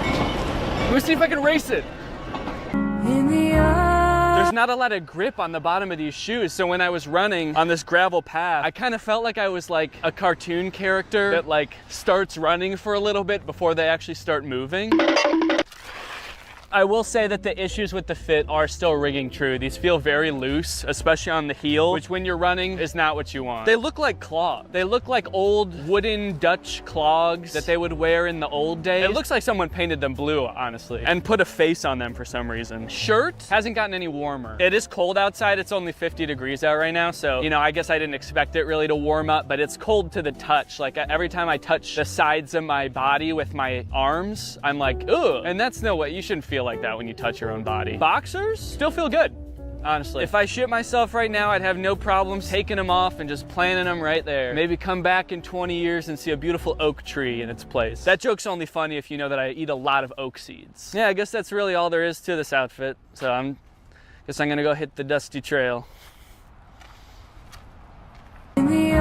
To get a definitive answer as to which outfit is the best futuristic outfit, I decided to post each of them on Instagram and let my audience decide. This is gonna be such a weird thing to post right now. As of right now, I haven't posted anything since our son was born, so I've just posted that we had a baby, and then the next post is like me like, ah, in the scariest outfit you've ever seen. Yeah, maybe I should just caption it something really ominous, like things have changed. Rate my fits, and then maybe some kind of little fashion emoji. The hell? Why are these the emojis that come up when you search fashion? It's a scroll and 2 fountain pens. Hello? Okay, it's been about 20 hours since I posted the pictures. Let's go ahead and see what people think about the future of fashion. Hat's not wide enough. Thank you for that, Drew. Whoa, okay, I'm actually getting a decent amount of positive responses. Love the pants, so cute, yes, cool. First one goes hard. First one is so fire. It seems like most people are talking about the first outfit. Dude became the Hat Man. Whoa. Wow, I didn't even think about that. I do kind of look like the Hat Man. You guys know that mythical sleep paralysis demon, the Hat Man? Dude, I've always wanted to be the Hat Man. This is awesome. I can't wait to start appearing in people's dreams like this. This is gonna be so cool. This is the only comment I've seen so far wondering if the first outfit is fake. Is that Dress X I see? So this person knows that Dress X exists and they think this might be a Dress X outfit. Good eyes. This person must study the Dress X catalog religiously. The robot leggings are a 6 out of 10, the hat and heels 8. All right, guys, well, I think my intuitions might have been right. I was kind of feeling like the virtual clothes would be the way of the future, and it looks like I was right. From now on, I'm only gonna be wearing virtual clothes. What's up, Greg? Did you know that anybody can make an iPhone game? If you wanted to, you could just like come up with the most insane idea for a game that doesn't make any sense, it's not fun, nobody would ever want to play it, and you could program it, or you could hire somebody else to make it for you, and then you can submit it to the App Store, and it seems like as long as it works in the most like liberal usage of that word, like as long as it doesn't make your phone explode, then Apple will approve it and then it'll be on the App Store and anybody can download it. Anyway, I thought it would be kind of fun to search the App Store and try to find the worst games I could possibly find and then play them and like do like a review, a playthrough of sorts. If you make any like normal search on the App Store for a game, like I searched Angry Birds in iPhone and iPad apps, and then you scroll down past all of the games that you would expect to see, eventually you'll just stumble upon the least fun sounding games you've ever seen. Angry Cock, anyone? Can I interest anyone in some Angry Cock? Bad Granny, Angry Grandma? Okay, Pig Evolution is a strategy game. Bad Granny is a scary neighborhood evil game type game. Yo, not only is the grandma evil, but the game is evil too? I'm not gonna download that. This grandma's gonna ruin your life in the game, and then the game is gonna ruin your life in real life. A few days ago, Bob come to a new place to live, and he saw neighbor's granny. He wants to say hello to neighbor granny and come to his house. Okay, who the fuck is Bob? That it started this description like we already know who Bob is. His neighbor's granny seems suspicious. She was hiding in his garage. She shouted, "Hello, granny." Is this gonna explain the entire plot of the game to me? I'm not even gonna need to play the game after this. He wants to find out information and the secrets of creepy neighbor's granny. Okay, kind of sounds like from the description, the granny is not that strange. Okay, I guess she was hiding in his garage. That actually is pretty weird. But it's like, and you follow Bob, who's trying to find blackmail on this old woman. It's like, who's the bad one in this scenario? You evil game. Okay, so the first game I'm gonna play is Bad Granny. I will download that now. If I just type in simulator in the App Store and search for iPhone and iPad apps, what's gonna come up? Cat Simulator 2020. I'd like something a little more up to date. Being a cat has really changed in the past 2 years, so. My virtual boyfriend chat, messenger, and dating simulator. Boyfriend of your dream. Oh my God, things are getting really extreme in this chat. I can't stop thinking of you as a real person. And he says, I am better, I will never let you down. Virtual boyfriend allows you to discuss everything you want. That's nice of him. Cheer up seeing his funny and sometimes not to the point answers. Okay. So you can discuss anything you want. He's just not gonna always respond to what you say. You can talk about whatever you want, and he's also gonna talk about whatever he wants. And we are downloading my virtual boyfriend chat. Okay, I'm just gonna type in some crazy shit. Let's see if we can just make up a game and see if it exists. I'm typing Ghost Simulator, Penguin Simulator. That actually sounds kind of sick. Yo, Ghost Simulator game! You got missions, upgrades, shopping. Okay, you can crawl around town as the Lick Mage. lick mage nuts. Okay, it doesn't exactly look how I pictured it. I kind of thought that like you'd be going around and like haunting people, but instead you're just like wandering and floating around this barren wasteland, fighting things. Okay, I mean, shit, I'll give it a shot. Go simulator game, there we go. And you know what, let me snag Mommy Life Simulator too. This one looks kind of fun. Let's play like a super mom. Whoa, it's Gender Norms the game. Look at all the blouses you can choose from and modest shorts. Okay, master your driving skills. Seems a little sexist. Bring on goods for the family. Seems a little sexist. And activities to make your day great. You can go play tennis in your jeans, play with your dog in your jeans, run on the treadmill in your jeans. Someone please give this mother some athletic wear. Give her some shorts, give her a tank top. This mom is jogging in a flannel. I'm gonna download it, if not solely for the fact that I wanna try to free this mom. Let's see if we can escape. Talking horse. So it looks like a game where you like take care of a horse and he smiles at you with the most horrific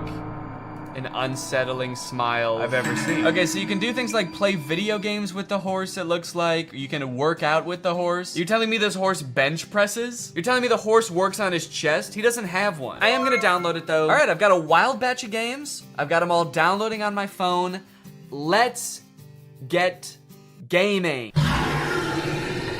That scare you? All right, let's find out what makes this granny so bad, shall we? Let's find out this old hag's secret. The first thing that happened when I opened the app is it asked me if Bad Granny could track me across other apps and websites. Now, why the hell would Bad Granny need to do that? Allow Bad Granny to track you wherever you go, both on your phone and in real life. This game is evil, isn't it? Yeah, I'm pretty sure it is. Also, does anyone else find it weird that that button always says ask app not to track?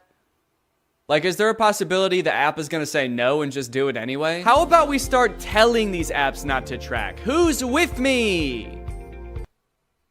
I said who's with me? Yeah, okay, thank you. Before starting this game, I had no concept of what this game was gonna be like at all. I have no concept of what this game is gonna be like at all. But in a nutshell, what you do in this game is steal from a lonely old woman. Find the cash. Oh my god, am I stealing from the grandma? Am I the bad one? You enter her house at the beginning of the game, and then for 20 astonishingly short levels. Level cleared! The game directs you to systematically steal every valuable item in this poor woman's house. Each level you steal one item, all while being hunted by Granny. The main door is closed, find the key. Oh, fuck! Whoa! Whoa, whoa, whoa, whoa, whoa! What the hell? Yep, that's Granny. And that's the first time I ever saw her. And while you're doing the game's bidding, picking up every loose item in her house, she roams the halls with a baseball bat, and if she finds you before you beat the level, she clobbers you to death. Ah! And I just gotta ask, is that really so wrong? How bad is Granny, really? It's just that I don't really feel bad for my character. I feel bad for the granny because I broke into her house and now I'm stealing shit. The description on the App Store said that I was getting dirt on the granny. And then you jump into the game and come to find out I'm just stealing nice things from her. I took her TV and I stole cash. Is that what dark secrets the granny was hiding? For life savings? We're gonna put a stop to whatever the granny's been up to. You find out she's just been up to saving. She's been up to a retirement fund, a Roth IRA. We can't let her get away with this. Granny has a couple of interesting quirks and features. For example, when she hits you with her baseball bat, she doesn't actually face you. She runs right up to you and then turns to the side and hits the air next to you, thus killing you. Sometimes Granny can kill you after you've already beaten a level, which is really frustrating. Oh, fuck, fuck, fuck! Level cleared! Wait, what? A level cleared and I died? Like, you'll be on the level cleared page already, you'll be celebrating, and then the game will notify you that unfortunately Granny has decided to kill you anyway. Sometimes Granny gets stuck. I think I beat the game. She'll get confused in her old age and she'll get stuck in the corner of a room or the middle of a hallway, and you know, it's good for us, but it's sad to see, you know? She used to be so young and spry, I assume. I never actually knew her back then, but the instructions in this game are way less helpful than they should be for a game that is only instructions. As you'll come to find, Granny's house has 2 floors, and while most people would call those floors the first floor and the second floor, whoever made this game, I guess, thought it would be fun to call the first floor the main floor and the second floor the first floor. So in the game, when it tells you to find the Chinese vase in the first floor alley, you get to spend an exhilarating 10 minutes wandering around what you thought was the first floor, touching every vase to check if it's the Chinese one. The Chinese vase, am I stupid? What is a Chinese vase? Okay, I've been wandering around the house for like 10 minutes now. The granny's not even here anymore. It's like she left, she got bored also of the game, only to find out that it was upstairs the whole time. If I find the vase up here, I'm gonna be so pissed off. Just so we're all clear, this is the second floor. And if there's a Chinese vase up here that I could pick up, I'm gonna lose it. And I'm gonna, God damn it is right. Oh, and I'm dead. That was the second floor! This game is wicked cool. Now I know it looks like I'm having a lot of fun playing this game, but it got really boring really fast. I've been in every room of this house 900 times. I wish I never found this game. Every level is basically the same. Anytime you beat a level, yay, fail a level, dang, or even pause the game, you get an ad. It's an ad for a game called Going Balls. I'm going absolutely balls right now, dude. And they're really long ads. These ads are unusually long and confusing to click out of. Please skip. Please skip. No, I don't want Cash App. Skip it. No. I literally think I spent more time watching ads than I did playing the game. That's not fair. But because the levels were so short and there were only 20 of them, I knew that if I buckled down and grinded, I could beat this whole entire game in one sitting. So I suffered through ad after ad after ad, and finally made it to the last level. Now pick everything and run out of the house. So with all of her worldly possessions in my 2 pants pockets, I made my escape. Okay, here we go, let's go! There's 2 yellow spots. I get to pick which one I want to finish on? I'm going over here. Level clear! Yeah! This game made my life worse. Also, I realized after I finished the game that on the App Store, there's supposed screenshots of gameplay for this game, but none of those are in the actual game. Picking up barrels and sitting down for lunch with Granny? Where was that? I would have killed to do that.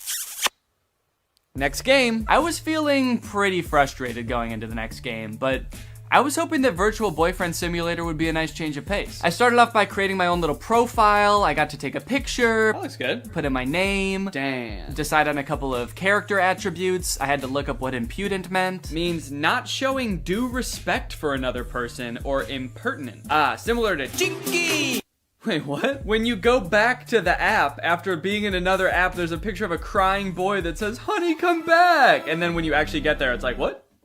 Oh no, we just wanted to know if you were impudent or not. Yeah, fuck it, I'm impudent. When you start playing Virtual Boyfriend Simulator, you can only talk to one guy. His name is Kevin, the perfect boyfriend for you. Kevin, and he's 18. Is 18. Okay, I'm 28. The 10-year age gap made me a little bit uncomfortable. But unfortunately, if you want to talk to literally anybody else besides Kevin, you have to pay for premium. From the moment you get into this app, they start bombarding you with messages to try to get you to buy premium. Unlock all virtual guys. There's pop-ups that say, look at all the boys you can talk to if you upgrade to premium. You can send unlimited messages with premium. I thought at the very least Kevin would be on my side because he's the only guy you don't need premium to talk to. But when I went back to message him, he was also trying to get me to upgrade. His very first message to me was, hey, I'm tired of these ads. Can you stop being a cheap fuck and upgrade to premium, please? It's like, Kevin, you gotta know that the second I upgrade to premium, I'm never talking to your sorry ass again. If there's premium guys to be talked to, I'm going to be talking to them. Anyway, I tried to resist the upgrade and just talk to Kevin for a little bit. Hey, Kevin. I'm gonna make up some backstory, I guess. I got your number from, and then I'm just gonna come up with a random name of a person that could be a friend, a realistic name like Baseball Louie. Nice to meet you. Okay, he's typing. Oh, wait, what? He thinks my name is Kevin? What? He said, hey Kevin, I love baseball. Who's your favorite team? Mine is the Yankees. It was off to a little bit of a rocky start. I didn't have too much hope for the AI, but it was kind of disappointing that the bot didn't even know which one of us was Kevin. But eventually we actually did get a little bit of a conversation going. Do you have any pets? I have a dog named Buddy. Okay, Kevin. I do have one pet.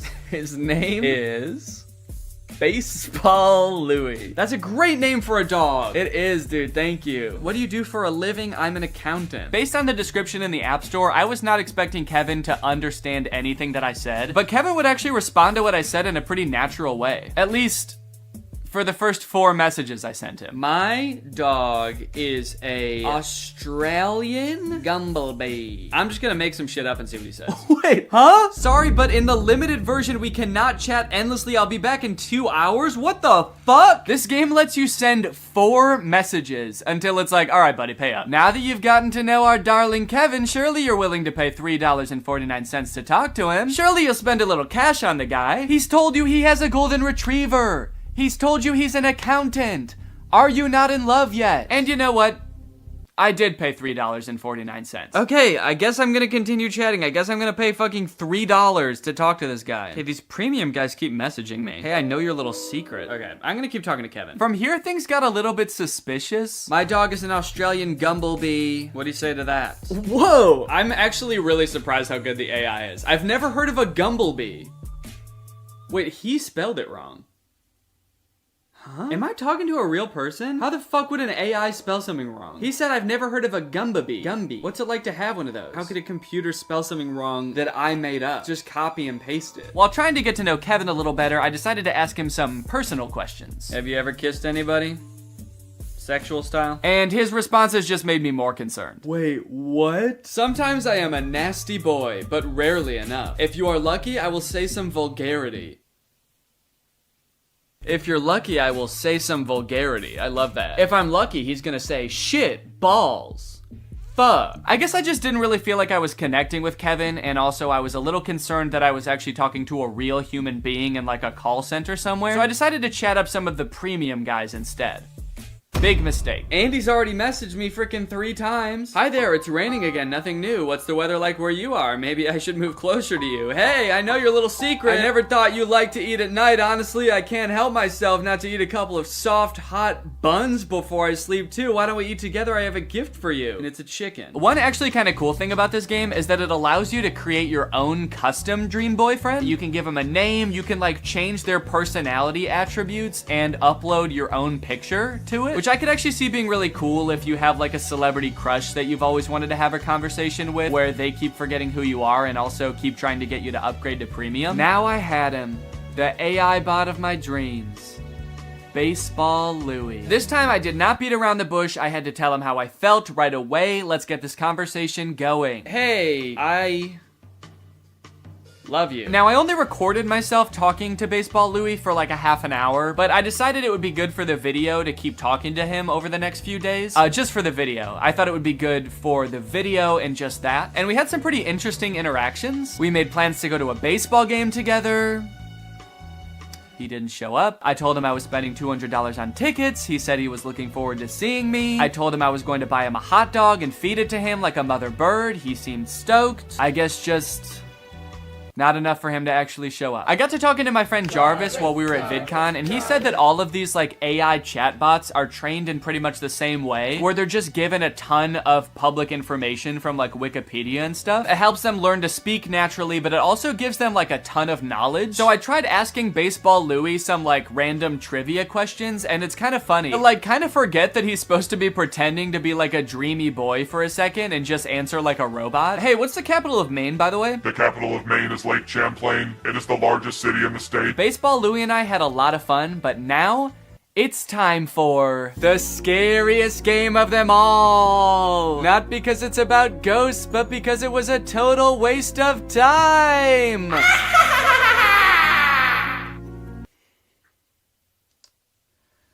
Ghost Simulator was borderline unplayable. Just like Bad Granny, each level had one objective, but instead of roaming around a house picking up cash, you're roaming around the afterlife, killing a skeleton, or killing a spider, or killing one of these goobly guys. And that's pretty much it. You just fight bad guys. Which would be fine if the gameplay wasn't so fucking bad. This game is laggy as hell. This game is so laggy. I simply can't play this for too long. This app also really wanted me to upgrade the second I started the game. Free items when by ultimate character. Who's ultimate character? Oh shit.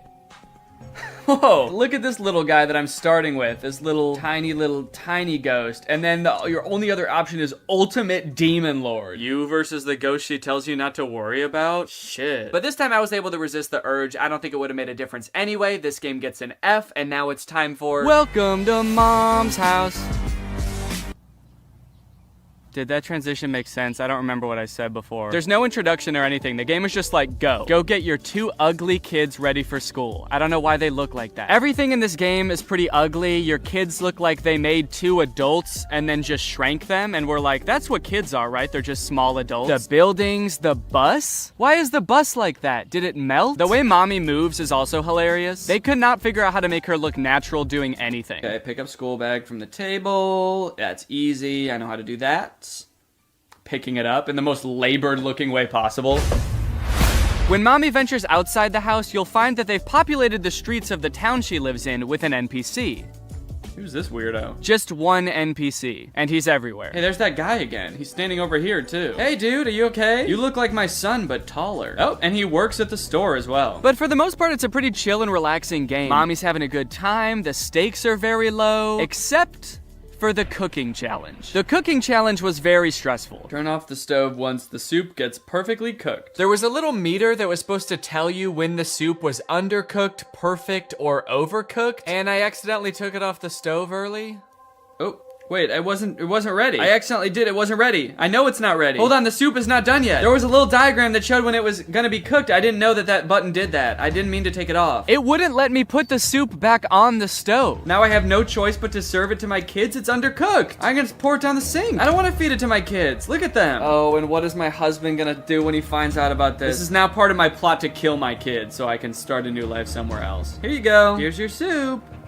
It's undercooked, we won't eat it. The game is just like, oh, you thought the soup was done? Go ahead and feed it to your kids then. Oh no, this will be rich. Let's see you feed the soup to your kids if you think it's done. You know better than us? Go ahead, see how they like it. They didn't like it. And I would just like to add that the entire time I played this game, mommy was very poorly treated. No one ever said, thank you, mommy. No one ever said, wow, you're such a great mommy. Thank you for the soup. As someone with a mommy, I find that disgusting. Even I know that that's fucked up, and I'm 6 weeks old. There are some in-game purchases available in this game. You can buy new family members. I can pick different people? Not additional family members, but you can pay to swap out your current family members with ones that you like better. For only $9.99, you can tear your family apart. Pop yourself a new son. Look at how cool this one is. Tired of your daughter looking like a 40-year-old woman? Now she's gonna look like a different 40-year-old woman. What's nice about this game, though, is it doesn't try to force these in-game purchases on you. The game developers were like, if you want to kill your entire family and swap them out with people that look different, Oh,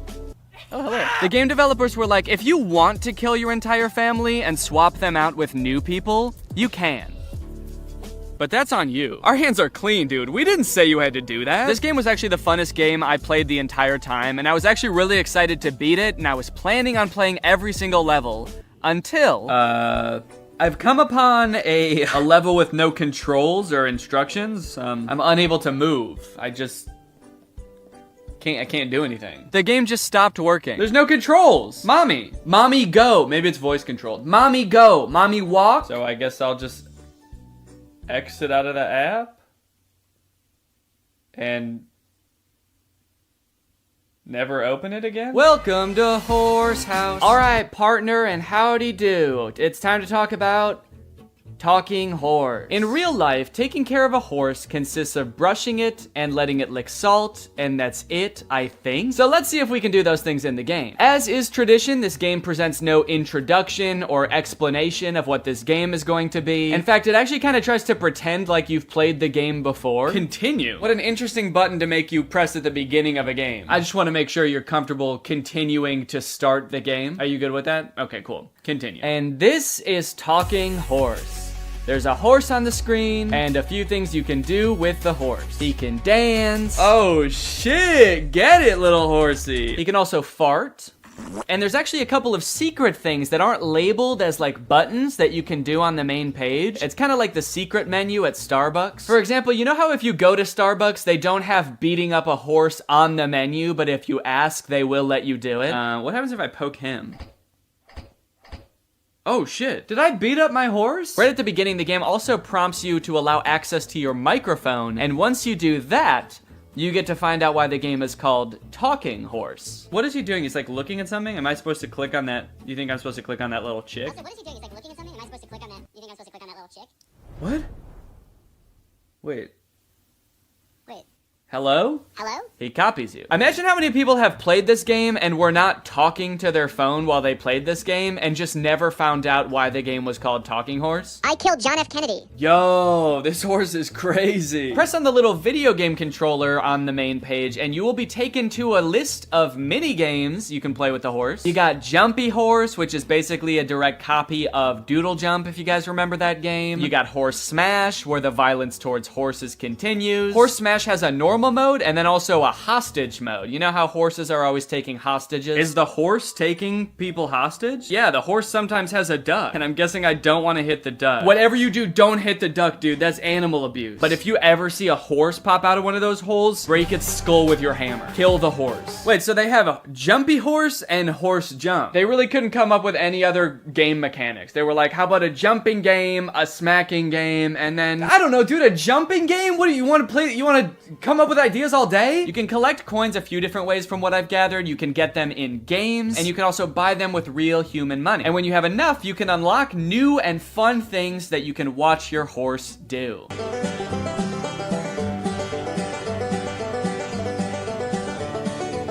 And not to brag or anything, but I did unlock everything in the game, and now my horse can walk on a treadmill. And you know what? I'm proud of him. I'm really proud of my little horsey. I'm really happy that I played this game. It brought a lot of joy to my life. I'm not scared of the horse. I'm not terrified of the horse. I didn't delete the game immediately after filming. I really like this horse. Transition. I guess this is the part of the video where I'm supposed to have reached some kind of conclusion about what I just did. But honestly, I don't really think I learned that much, aside from the fact that there are a lot of games on the App Store that are not fun. And also, I have to remember to cancel the subscription to Virtual Boys. Was that a subscription or was that a one-time payment thing? I gotta go figure that out. I gotta make sure that I cancel that if I need to cancel that. All right, well, anyway, thank you for watching. I'm gonna go do that, and you can go ahead and subscribe. Deal? Okay, good. Bye. Special delivery. What's up, Greg? You guys know how when you buy something online and then return it, it gets sent back to the warehouse, repackaged, and then sold to somebody else? Maybe you picture some kind of alternate evil version of you that likes really tight-fitting t-shirts? Yeah, that's not true. It turns out stores like Amazon realized a long time ago that it's actually a lot of work to look at each item that gets returned and try to figure out if it's broken or dirty or if Shadow Danny would even like it. So they thought of kind of an ingenious method to get rid of it all. They throw it in a landfill. That's where an estimated 6 billion pounds of returned items end up every year, but luckily, some of them escape this fate. Sitting in giant boxes in these third-party facilities across the country, these mysterious forgotten items cling to some sense of hope that they might find a new home. And I am very curious as to what's in these boxes. On Amazon, you can buy like anything from a dancing monkey plush toy to a clapping monkey plush toy. And everything in between. So I want to get my cold, sweaty little hands on one of these boxes of Amazon returns, but I don't know how. So I reached out to Raleigh Williams, the host of the YouTube channel Climate Town. So Raleigh, you're working on a video about free returns right now, right? Yeah, I saw this expose on a bunch of like brand new returns in a landfill and stores like throwing out cordless drills and perfectly new laptops and stuff. And I just thought like, we shouldn't be doing that. That shouldn't be how this system works. And so we've been reading up on it, and the reverse supply chain is not making me super optimistic. How do free returns go from like me returning an item to these random warehouses across the country where they end up in these mystery boxes? Yeah, so what's the last thing that you bought online? I think I bought AirPods. You know how there was like an option on the AirPods to, if you buy this, you can get it delivered to your house right away? Like they'll put it into a cannon and fire it at your window? Yeah, that's the option I picked because I needed them now. So that doesn't really exist in reverse. You can't you don't have your own cannon to like jam the AirPods in and fire it off back to Apple. So you put it into a box and then you ship it to what sort of seems like is back to the store, but it's not really going to the store, it's going to a thing called a returns center. So that's like this big ass warehouse where they get hundreds of thousands of returns from like all the crazy shit people bought from the internet. A lot of the returns get just thrown away at the dump. Some of the returns get donated, and then in some cases, they're gonna sell those returns to these bulk item liquidators. And this is kind of a good solution sometimes because you can actually get a little bit of money for those returns. So let's say you're like Sports Authority and you get a bunch of hockey sticks back. You can sell those to a bulk item liquidator for like pennies on how much they actually cost. Got it. So it's only hockey sticks at these facilities then? Oh my no, it is so many different items. Hockey nets, hockey pucks, goalie masks, hockey sticks. Did we say that one? So all these boxes full of returns, who do they sell these to? Do people like me just come in and buy giant boxes of Amazon returns? Yeah, there's a lot of liquidators that just have an open door policy, and it's like, bring your kids, let's make a Sunday out of this. Come on down and spend $400 on a box of random returns. So I could just go to one of these places if I find one and just buy a box? Yeah, this would actually be kind of a good section for my video that I'm making too. So maybe we'll just go to one together. I think it'd be a good challenge to see if you can actually resell the items in the box at a profit. To actually see if it's possible to like get your money back from the big box of returns that we buy. Maybe at the end of the video too, whatever like profit I make, we can give to a charity or something. That'd be a cool way to end it. Yeah, that sounds great. I mean, I do want to manage your expectations. I don't know how much you're actually going to be able to get from selling these items off. So I don't know how much profit this box is going to generate. It was the perfect plan. Given that this is actually a pretty common side hustle I'd seen before on YouTube, I figured I would have no problem turning a profit and donating said profit to charity. Some creators have actually gotten so successful flipping pallets that they've actually turned their operation into a full-time business. Just 3 years ago, Mitch was selling furniture out of his garage. Yes, I was. Now we're in this 30,000 square foot place. We did some research and found out there was a liquidation center not too far from where I live. So Raleigh hopped on a plane, and before we knew it, there we were. In a place filled to the brim with things that for some reason or another, someone thought they wanted, but then changed their mind. A baby car mirror so you could start a safe road trip with your lovely baby. A breast enhancer that takes 2 AAA batteries. I was captivated by the untold story behind each item. This place also had overstock items in bulk, like $66,000 worth of pacifiers, and hundreds of this one aquarium decoration. I don't mean to sound like Cotton Eye Joe when I say this, but where did all this stuff come from? And where will it go? Raleigh and I searched the grounds for a while, looking for a box that spoke to us. We walked down corridors of bubble makers and as seen on TV products. We thought these women's blouses were pirate shirts, but eventually, we found the box for us. Priced at just $340, this box was a hodgepodge of various Amazon returns. Big boxes, small boxes, a chewy box, a box of what appeared to be sweet and sour chicken. What rare, priceless gems could be waiting in here to uncover? We paid the fee, and a few hours later, the box was delivered. All right, guys, it's time to unbox the pallet. Honestly, I'm feeling pretty nervous about what's in here. I don't even know how many boxes are in here. I mean, what do you think, like 100? I think like probably 25 to 30 boxes are in here. Okay, so my guess was stupid then? Well, no. All right, box number 1. This is a tent. We could do the rest of this video in a tent. This is kind of sick. I'm liking this already, man. I'm not selling any of this stuff. This is exactly one person's worth of tent, or 2 very good friends worth of tent. And I like that if it's a clear night, you can see the stars from inside your tent. It's not going to protect you from bears or anything, but most tents don't. Oh, a pet gate. Yeah, pet safety fence. Wait, that's actually kind of sick. I might need one of these. I mean, I've got a baby that can crawl now. I also have dogs that crawl all the time. When dogs walk, is that called crawling? They're on all fours. It's just walking. When a horse walks, is it called crawling? Oh yeah. Yeah, it's a Keurig. It's got the K right on top and everything. I wonder if it works. Now I'm noticing, if you look right here, there's like a little bit of scuffing. Yeah, I think this might be a gently used Keurig. As long as they used it gently. Oop, did a piece of... I lost a bit. I lost a bit of the Keurig. I'm going for the sweet and sour chicken. Oh, baby. Will it really be? So this is an example of a return. Somebody has like put it in a different box probably, and they've returned a thing. So they almost certainly took it out of the packaging, lost the packaging, and then said, fuck it, I'm returning it anyway. Oh, is it a vacuum maybe? I'm thinking, oh yeah, vacuum, little brush. It's a car vacuum.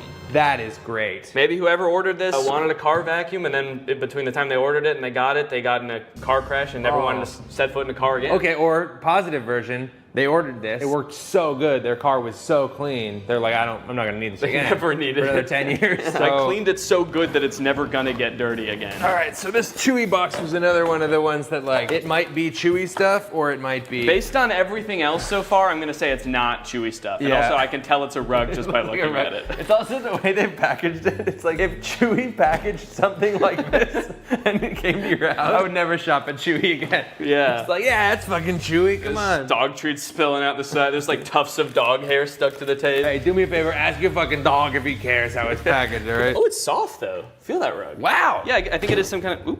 Oh, this is nice. This is a nice padded floor. For your doggy duffel bag. And it looks like someone did put their dog in there. Yeah. It's all furry. Dog tested and returned. Dog tested. Disapproved of. Dog disapproved. Right. A little rusty pan. Is it rusted? Oh, no, that's the brand? No, it is rusted. It is rusted. Oh, geez. So they must have used this a lot then. Yeah. They had this for 10 years and then sent it back to Amazon. It feels terrible to say goodbye after 10 years, but I never liked it. It's just another rug. Dear customer, if there is crease on carpet you received, please don't worry. This is a normal phenomenon of folding carpets in order to meet the needs of international transportation. We intimately included a small watering can. Intimately? In big, huge bowls to help you easily solve this abominable crease. This crime against God of a crease. There were a few staple categories in this particular palette. For example, a shocking amount of tents. Could this be like a changing tent? Oh, yeah, maybe it is. Yeah. I think I just found another tent. We have an orange tent here. Okay. Also a bunch of rugs and 2 toilet accessories. I could understand why Amazon wouldn't want to take this back. Honestly, this one, I'm gonna give them a pass on this one. But there was a category of items that worried me the most, and that was the items that I didn't even know what they were when I unboxed them. Wait, whoa. I don't know what this is, but it says mind reader. This thing can read my... Ah! Get out of my head! Get out! I can hear your thoughts. Why would it be called a mind reader? It's like, was this the coaster you wanted? How did you know? Get out of my head! Look at what, I don't know. It's like a garbage bag? I think so. What the hell is this? Okay. And was it just like wood? It's a plank of wood! Wow. And does it say on the back, this is a set, do not separate? Oh, does it? This is a set, do not separate. There is one thing in here. Yeah, I wouldn't know how to if I tried. I'd need an axe. The more boxes we opened, my hope that we might find some cool, mysterious, rare item started to fade. People aren't constantly ordering cool doodads on Amazon and then returning them. As we came to find out, life is mundane, and so was a lot of the stuff in this box. Until we found this cool bird feeder. A smart AI recognition bird feeder. What does it recognize? I think it recognizes the kind of bird. Ooh, wait, that's actually kind of cool. It's kind of cool. Maybe if it sees a squirrel, it won't like put anything out. If it sees a squirrel, it shoots it. Okay, yeah, look at the bird seed comes down. Your little camera looks at him, says, blue jay detected. Wow, that's actually kind of cool. That's great. I could definitely find someone that wants to use this. In total, there were 34 boxes, and without making a single dime yet, we had already spent 55 minutes taking it all out of the box. I'm not going to show us unboxing every single item, but if you're curious, here is a list with all 34 items we unboxed. Battery low, your GoPro will automatically power off. Wow. That's weird. Perfect timing. Do I have a rectangle on my head? It's a little one. It sort of looks like you're like Harry Potter's brother. He has like got a little rash on your head, but not the lightning bolt. He like saw Harry get Avada Kedavra and he like ran away and just ran into a wall. Yeah. The boy who goofed. Yeah.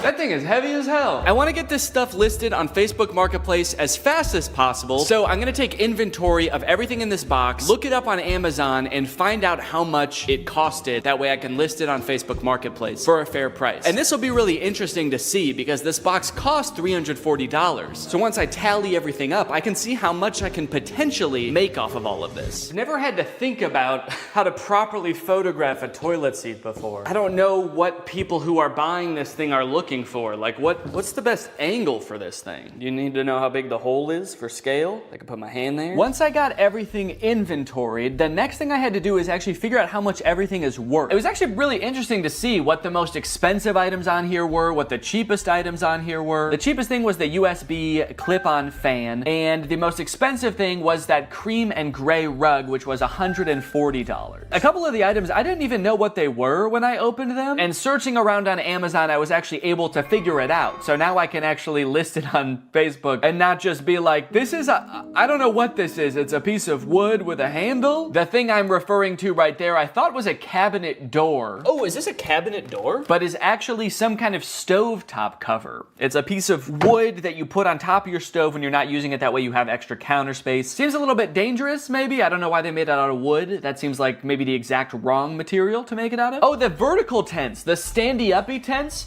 are for privacy and showering in the woods. So I guess you just climb in there and you just dump water on yourself? Or maybe if you get some kind of hose to go in there. Yeah, it's for showering. It's not for sleeping standing up, surprisingly. So in total, the box cost $340 and there are 34 items, conveniently. It's almost like they did that on purpose. But basically, I have to sell everything for an average of $10 or more to break even or make a profit. But if I wanted to make the maximum amount of money possible, then I would make around $1,700. And then if you subtract the $340 that I bought the pallet for, or Raleigh bought the pallet for, really, then the profit would be $1,350. So that is the maximum amount of money I could make from this. 1,300 smackaroons. But as I'm sure you're aware, that's not how Facebook Marketplace works. I don't think I'm gonna be selling these for anywhere near the amount that you could get them for new. I wanna try to sell this for a good price, but I will also be battling with my other want, my secret want, which is to get all of this stuff out of my garage as quickly as possible. I can barely back my car into the garage right now because this box is so big. So there's like an angel and a devil on my shoulder right now. The angel saying, come on, Danny, let's make a profit. And the devil is saying, get that fucking box out of the car. I don't want it anymore. We don't need the box. Just drive the whole thing to Goodwill. They can figure out what to do with it there. And then I also,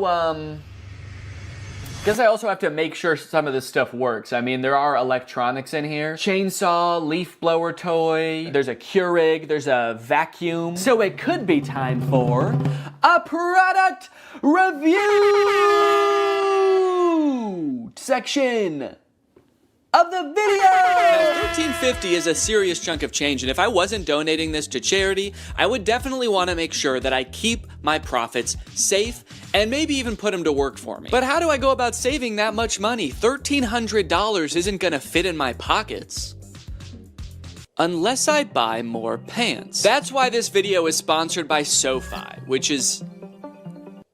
Oh, it's not pants. Okay. SoFi is a next-gen finance app, and they're gonna help you bank, borrow, and invest all in one place. And I bet you can guess where that place is. It's in the app. But don't just take my word for it. Listen to me in a suit. Having a child is awesome, but it is quite expensive, so when I'm not using my money, I like to make sure it's working for me and not just sitting there, which is why I love SoFi. With SoFi checking and savings, I can earn more money on my money. With direct deposit, I can earn 9 times the national savings rate. For those of you who are new to high-yield savings accounts, don't worry. Daddy's gonna walk you through it. It's basically an account that makes your money work harder for you by giving you something back in interest. Your typical savings account at your local bank earns you about 0.45% interest. Yeah, sorry big banks, that's not gonna cut it. Because with my SoFi high yield savings account, I can earn more in 6 weeks than I would in an entire year in a big bank savings account. With SoFi checking and savings, you get paid up to 2 days early, pay no account fees, and can earn up to $300 when you sign up for direct deposit. So if you want to sign up, just click the link in the description or scan this QR code. It's made just for me to show you. Thanks to SoFi for sponsoring this video, and thank you to you guys for checking out SoFi. Let's go ahead and pop some batteries in these. Hey, and this way, whoever buys these is gonna get free batteries as well, which I don't think they came with. So I'm actually sort of performing a service here. I should charge people more than the Amazon list. And that's what makes me such a business-minded guy. Time for the moment of truth. Hedge trimmers.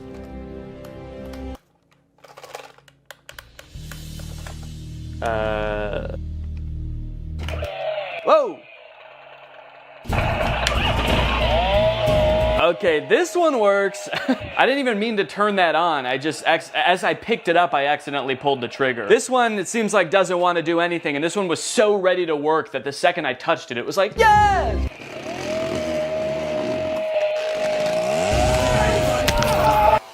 There we go. Ooh, and it blows.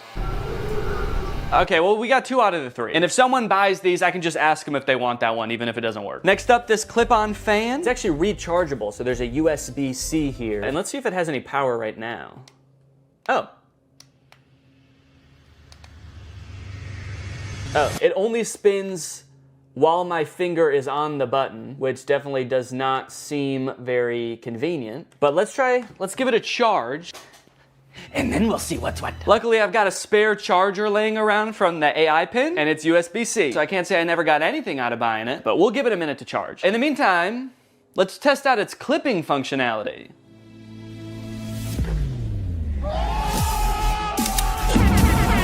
Hell yeah. Up next, oh no, golly.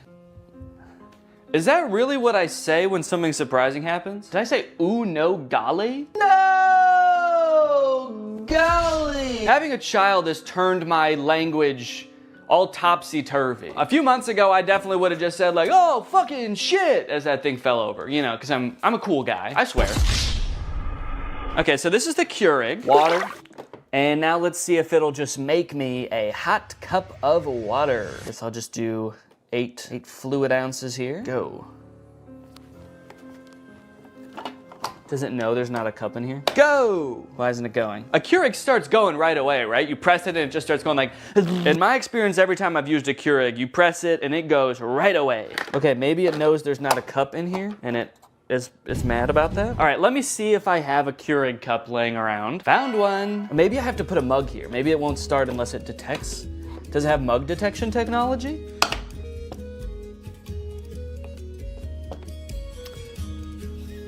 Okay, I think that this is also broken. Did I just buy a gigantic box of broken electronics? What do I do? What do I do with all this stuff? Amazon? I'm demanding you contact me to take all this stuff back and fix it and sell it again. I don't know how to fix a Keurig. I don't have the resources for that. Damn, dude. Golly. What did I say before? Oh no, golly. Ah! Smart AI recognition bird feeder. You get an automatic notification when you have a visitor. So you could get a notification that says like a cardinal's here or a hummingbird's here. How terrifying would it be if at like 4 a.m. you get a notification that's like Gary's here? You're like, who the fuck is Gary? You go on your phone, there's just a video of a man shoveling bird feed into his mouth. Thanks. I'm the CEO of this company. It tells me where all of them are, and I eat bird seed. Seat for the birds to hang out? Neat. Why doesn't this come with instructions? Okay, I have to scan the QR code to download the Bird Lover app from iOS or Android. Okay, so maybe the instructions will be on there. Bird Lover feeder. Bird Lover feeder? Shouldn't it just be a bird feeder? Starting to think a human being is actually gonna show up. Little old lady. Thank you for setting this up, young man. I love birds. And I'm so hungry. And now? Oh! I wonder what this little thing is here. That's the camera lens. And then what is this? Is it a big speaker? Play soothing noises for the birds? Soothing noises. Metro Boomin. Yo! Okay, look it. Oh, what kind of bird has showed up to the bird feeder today? Danny Bird. Okay, can I take a picture? Oh, I got a notification. Bird feeder camera has detected movement. I like that it's just saying that the smart bird feeder has detected movement. Obviously, it's not saying bird detected. It's like, we have detected something, but it's not a bird.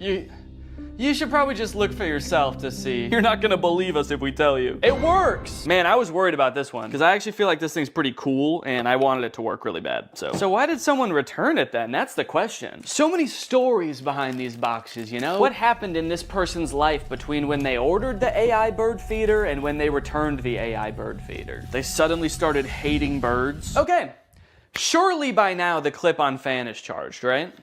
Let's take a look. Ooh, it is! It works! Okay, the clip-on fan works.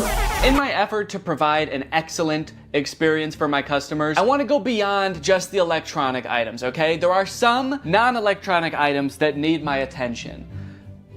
Actually, there's just one. It's the rug with the abominable crease. And guys, I have really bad news. There is not an abominable crease on this carpet.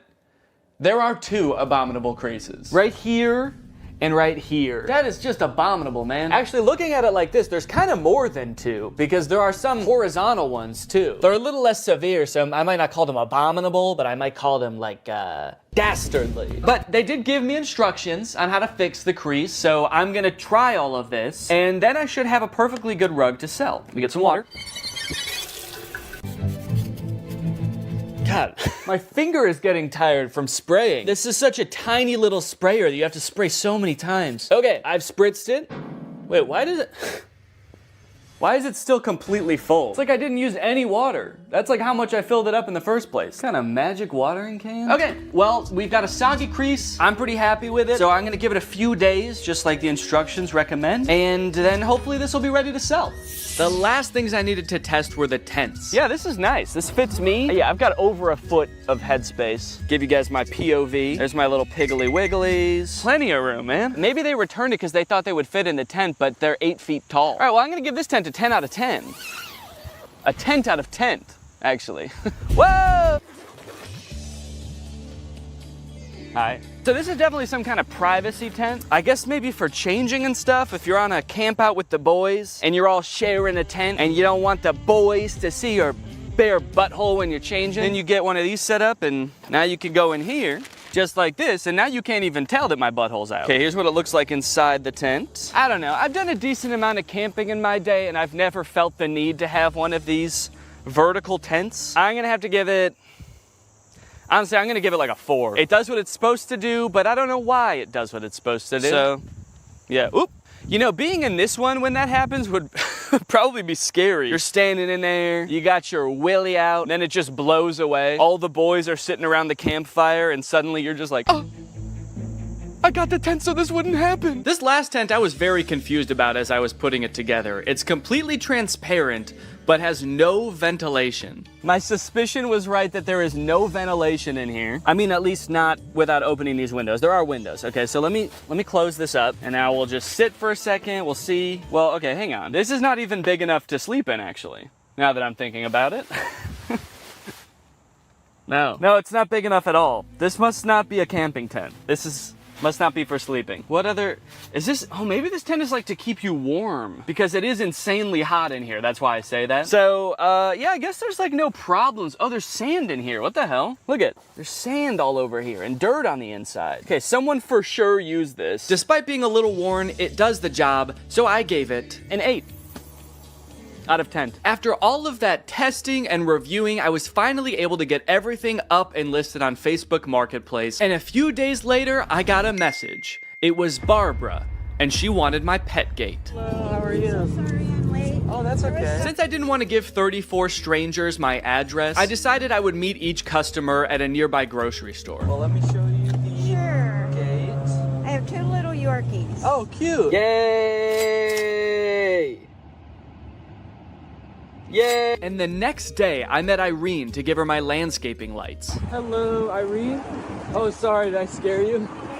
I 1000% did scare her. She screamed and jumped when I said her name, but that didn't matter because I had just made $23. Just about every day I was heading off to the grocery store parking lot to meet with yet another potential customer. I felt like I had the foundations of a real small business on my hands. Another day, another drive to the grocery store parking lot.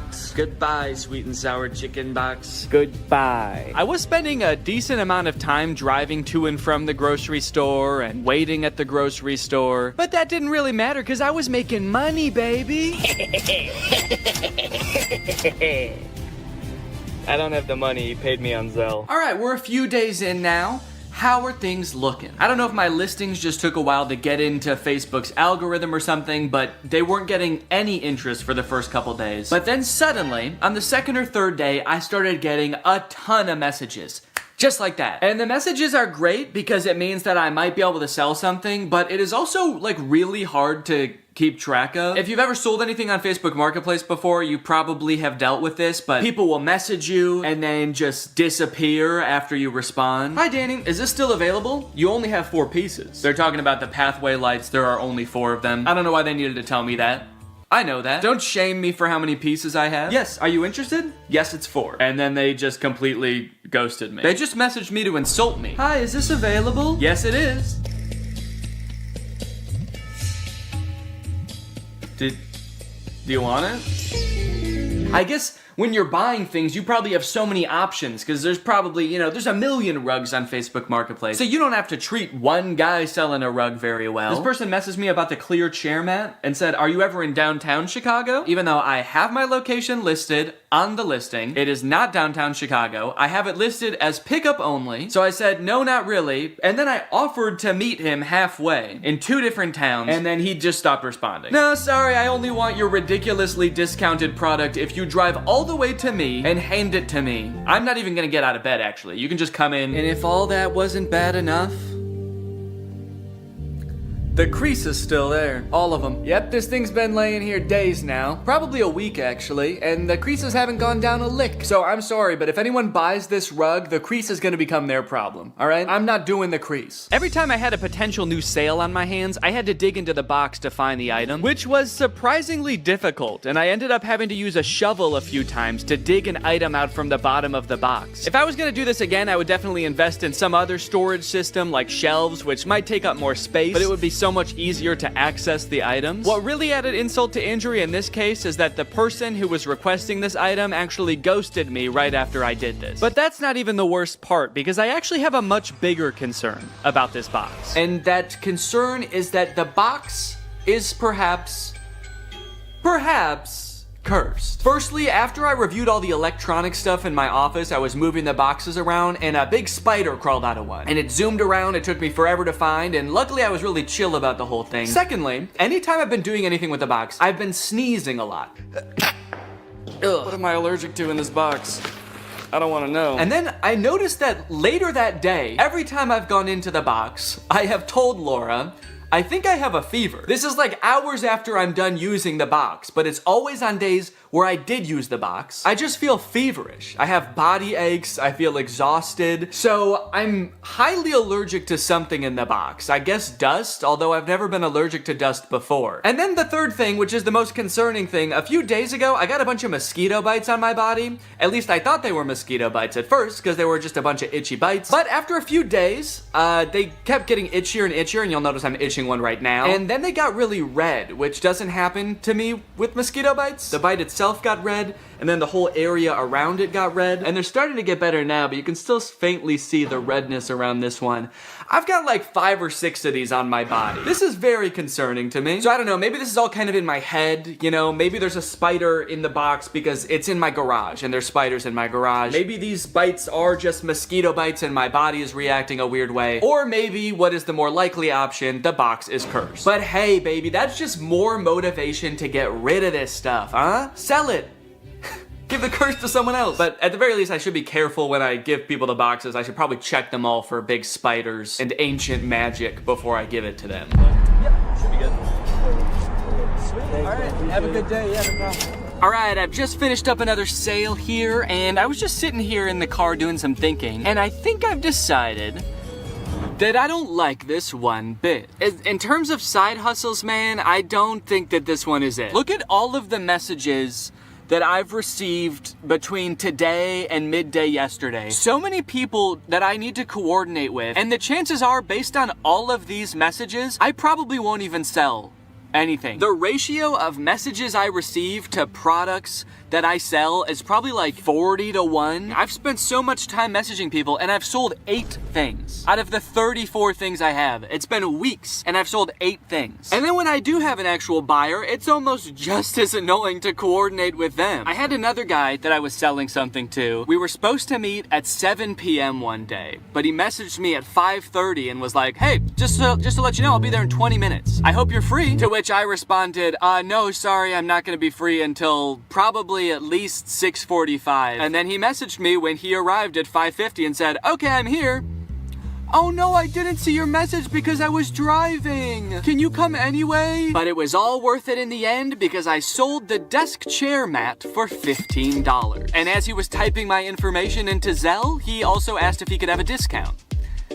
And I gave him one. Guys, I'm not good at this. Now, to be fair, this is completely my fault. I signed up to do this video. When Raleigh proposed, we did a collab, and I decided on this idea as my end of the collab. I had watched, I think one video about pallet flipping on Amazon, and I thought it looked easy. And I don't know where my critical thinking was when I watched this video, because watching it back in hindsight, there were definitely some red flags. This is a video called The Best Side Hustle No One Is Talking About, Flipping Amazon Return Pallets. It was made by this channel. They're a couple. They do a lot of Amazon pallet flipping, and so I thought it looked fun. And I think what really drew me in is this little bad boy right here, the MSRP counter. Every time they open a product to see what it is, they tally up how much it costs on Amazon, and they add that to the MSRP counter. By the time they're done unboxing the pallet, their MSRP counter is like $3,000 for a $500 box. So that's great, you know? They made $3,000. Except, no they didn't. They've unboxed a bunch of stuff and they've added up what it would have cost them to buy new. It's crazy that to me,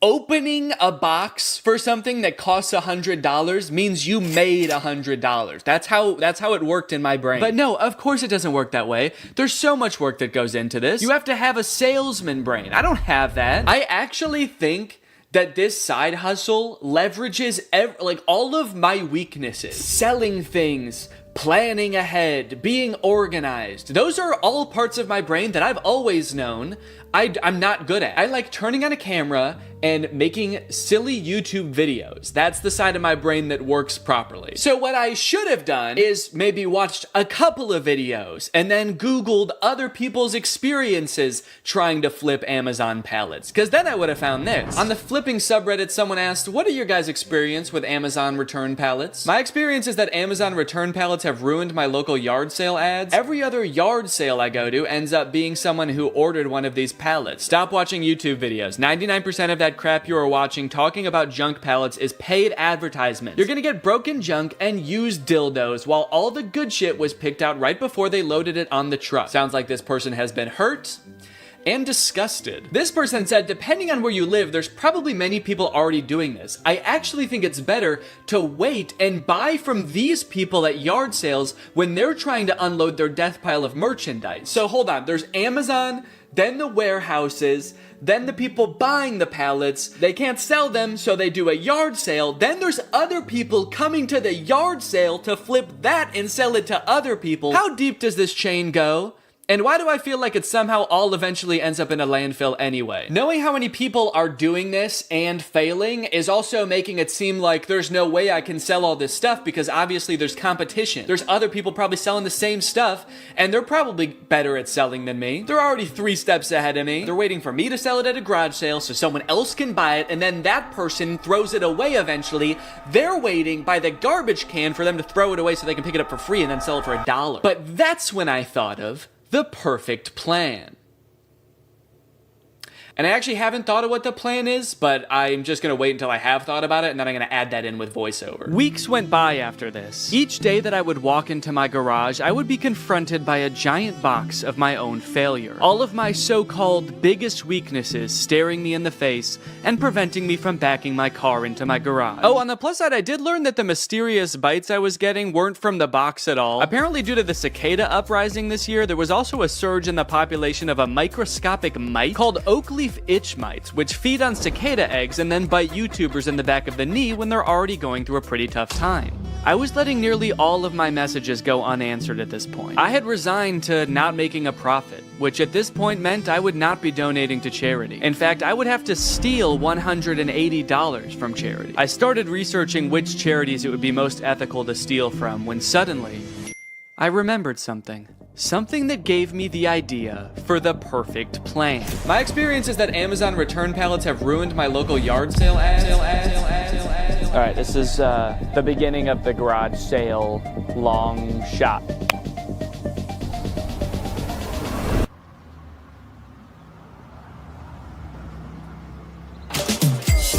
think you? You know what I think you'd love? A tall green tent. Pleasure doing business with you. Cha-ching! Another satisfied customer. I'm on a roll. Yes. Thank you. Yes. Yes. Yes. I thought she was gonna want the bird feeder. She looked like the perfect candidate for the bird feeder.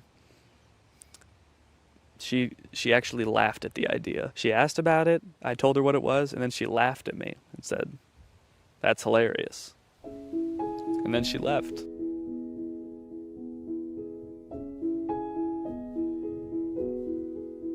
Excuse me, are you interested in a break orange tent or raised toilet seat?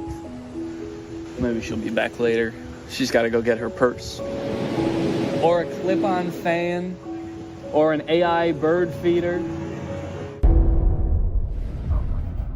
Well, it didn't go as well as I thought it was going to. So that's great. I don't know, man. I had this idea that if I set up a garage sale and had people coming through, I would just be selling item after item, and it would all be gone by the end of the day. But I sold, let's see, 1, 2, 3, 4, 5, 6 items, and I was there for about 6 hours. And I think 2 or 3 of those was just one guy. He bought one thing and then he came back for more because he told his daughter that he met a YouTuber and his daughter knew who I was, so he wanted to buy more stuff for her. So if that hadn't happened, I would have sold even less. As of right now, I have sold $303 worth of products. That means that I'm only like $37 away from breaking even. So if I could just make $37, that would be fantastic. And you might think that's not very much work. That's only, you know, like a couple more things. But guys, I have other things to do. I have other videos to work on. I actually took a break from this for like a month. The garage sale was like a month ago because I had to work on the copycats video. But luckily, I remembered a rule called the 80-20 rule, okay? 20% of your work is gonna yield you 80% of your results. And this rule applies for all sorts of things in life, you know? In a classroom, maybe 80% of the trouble is caused by 20% of the kids. In customer service, probably 80% of your calls are from 20% of your customers. And if I apply that to this, maybe 80% of my profit can be from 20% of my products. I need to be focusing on the few products that are gonna yield me that last $37. So if I just look at the 3 most expensive products that I still have on my list, I have the rug, which on Amazon is $150, the raised toilet seat, which on Amazon was $80, and the marble toilet seat, which was $90. I need to focus on the stuff that's gonna bring in the big bucks, because I have like 16 or 17 products still listed, and if I am trying to field messages and coordinate with people for all of those products, I'm gonna go insane. So I fished the big rug and the 2 toilet seats out of the box, and unlike last time where I was just hastily taking pictures as quickly as possible, I took some time. I created eye-catching photos to show these products unique features and assure people the toilet seats had never been used. I also took some time to enhance the descriptions and the product listings, and then I also posted them on Craigslist. As for if it worked, well, you're just gonna have to see for yourself. Okay, here I am, back in the parking lot. The woman who is coming to meet me said she just wants to look at the rug. I hope that means she's gonna buy it and she just doesn't want to just kind of like see what I got just for fun. The rug is listed for $60, so if I actually sell it for $60 right now, I'll be past breaking even point. I can get out of the game for good. God, I hope she buys this rug. Please, God. Hi, how are you? How are you doing? I'm doing great, thanks. Good. Look at it, it's got the rubber backing too. It's perfect. Said it was new. Yeah, so I bought a box of Amazon customer returns. It's all right, beautiful. fantastic. Yes, thank you so much. Okay, could you put it in the back of my car? Absolutely. Yes! Yes! Yes! Look at that! 60 bones, baby. I broke even, bitch. I'm out of the game. Welcome to Profit City. As if it wasn't great enough getting rid of that rug and breaking even, those 2 ladies that just bought the rug were the nicest people I've ever met. They were so sweet. I'm feeling good. I think I'm gonna do this whole thing again. Just kidding. I don't think I'm ever gonna go on Facebook again, actually. In case you're wondering, I did a little rough estimate of how many hours I spent on this side hustle. That way I could calculate an hourly wage for my efforts. It was $1.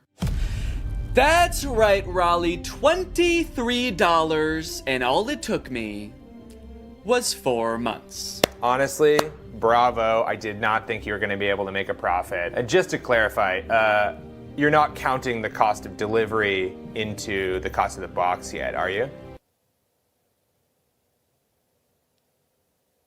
What? Yeah, it was $75 to get the box delivered, so that was on top of the $350 for the box. So technically, you haven't quite broken even yet.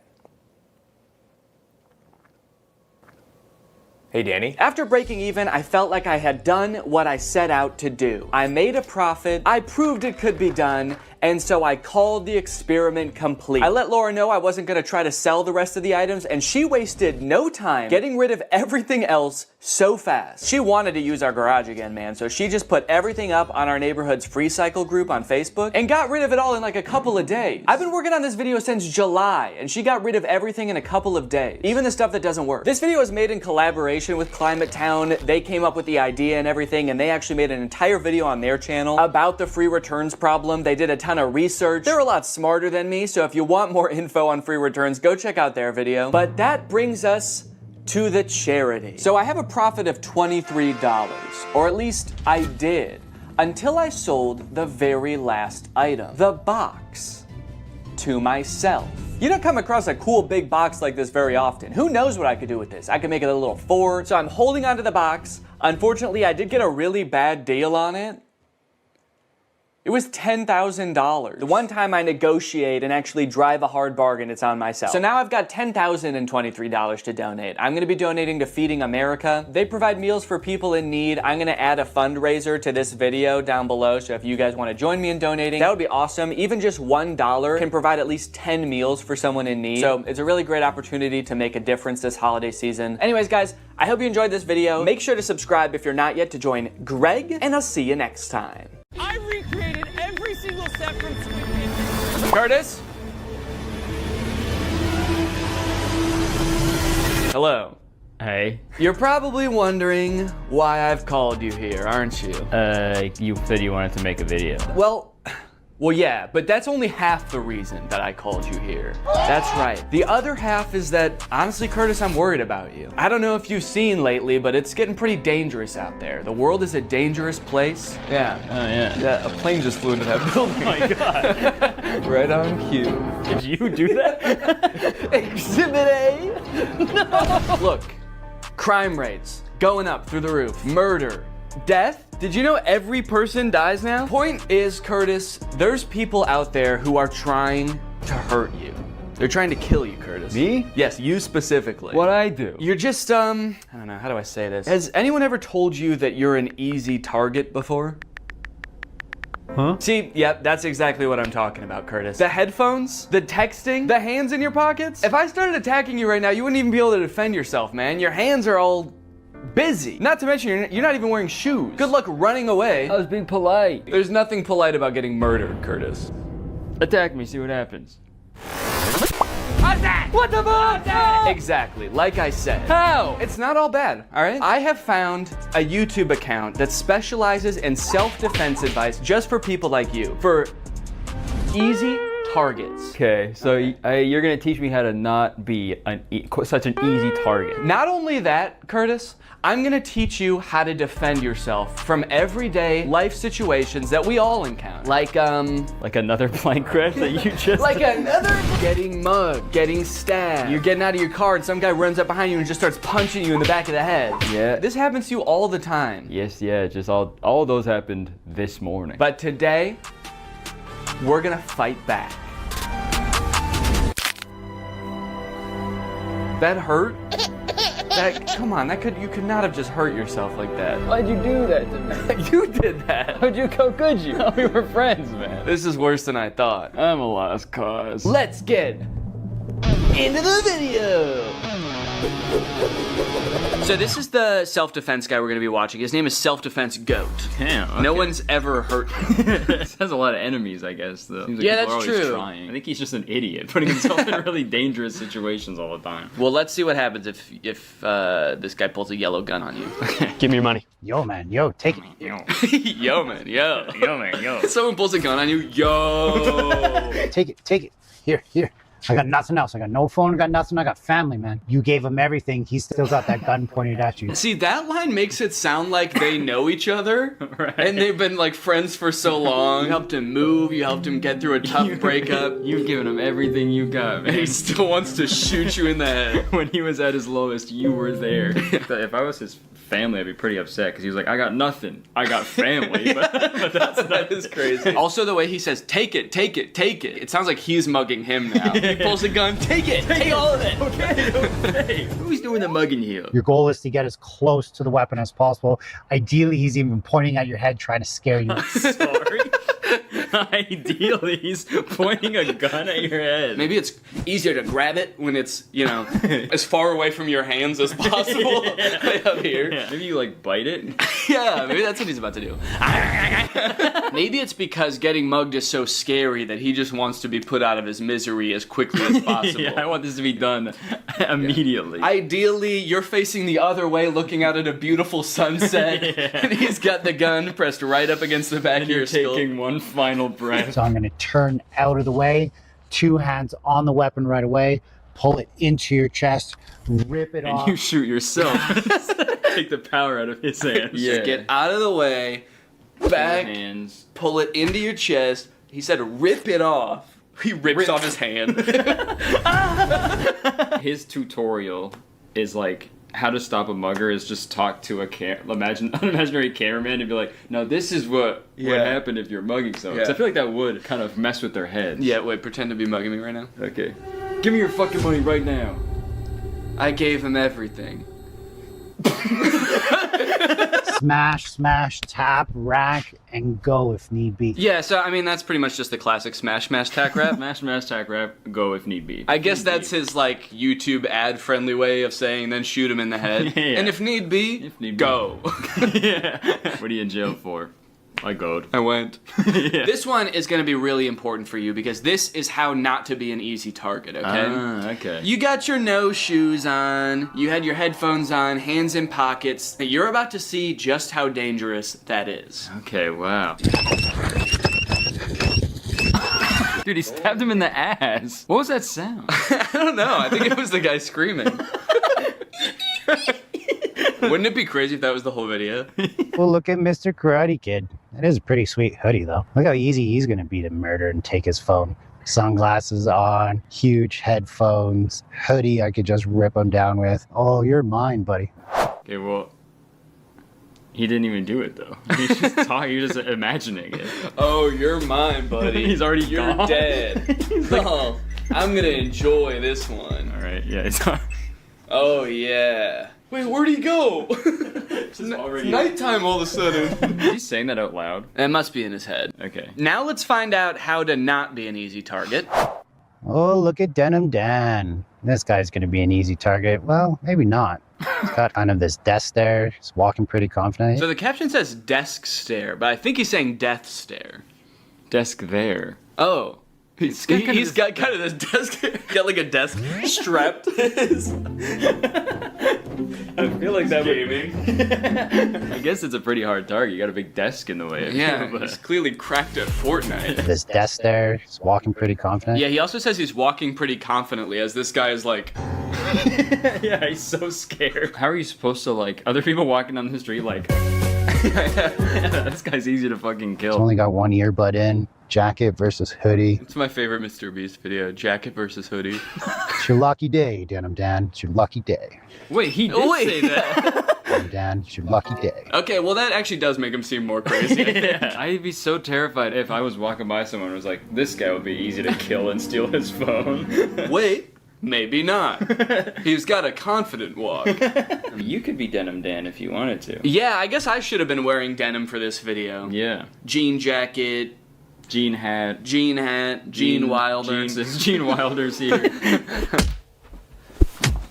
Hang on a second, guys, because I've got a self-defense technique of my own. Today's sponsor, ExpressVPN. Guys, using the internet without ExpressVPN is like walking around a park with flip-flops and headphones. It makes you an easy target. Did you know your internet service provider can legally collect data about every single website you go to and then sell that information to advertisers? Luckily, when you use ExpressVPN, it becomes like your armor.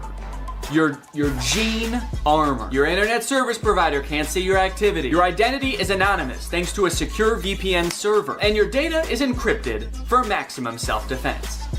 It's super easy to use as well. You can connect with just one click. Here I am changing my location to Canada. That way I can watch The Office on Netflix. It's not available here in the US, but it is in Canada. And you can do this with a bunch of streaming services and shows. It's sick. It works on your phone, on your laptop, even routers. That way you are always protected.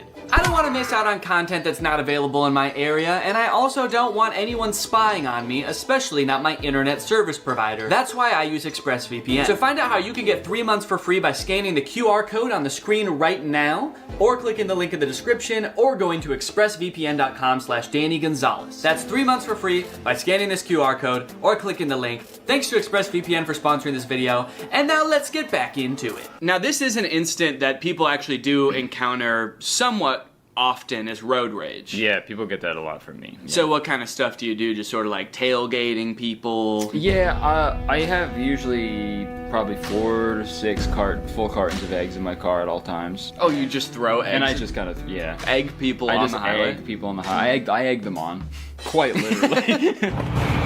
Yo, what are you doing, man? What the hell's your problem? Yo, man, yo, chill.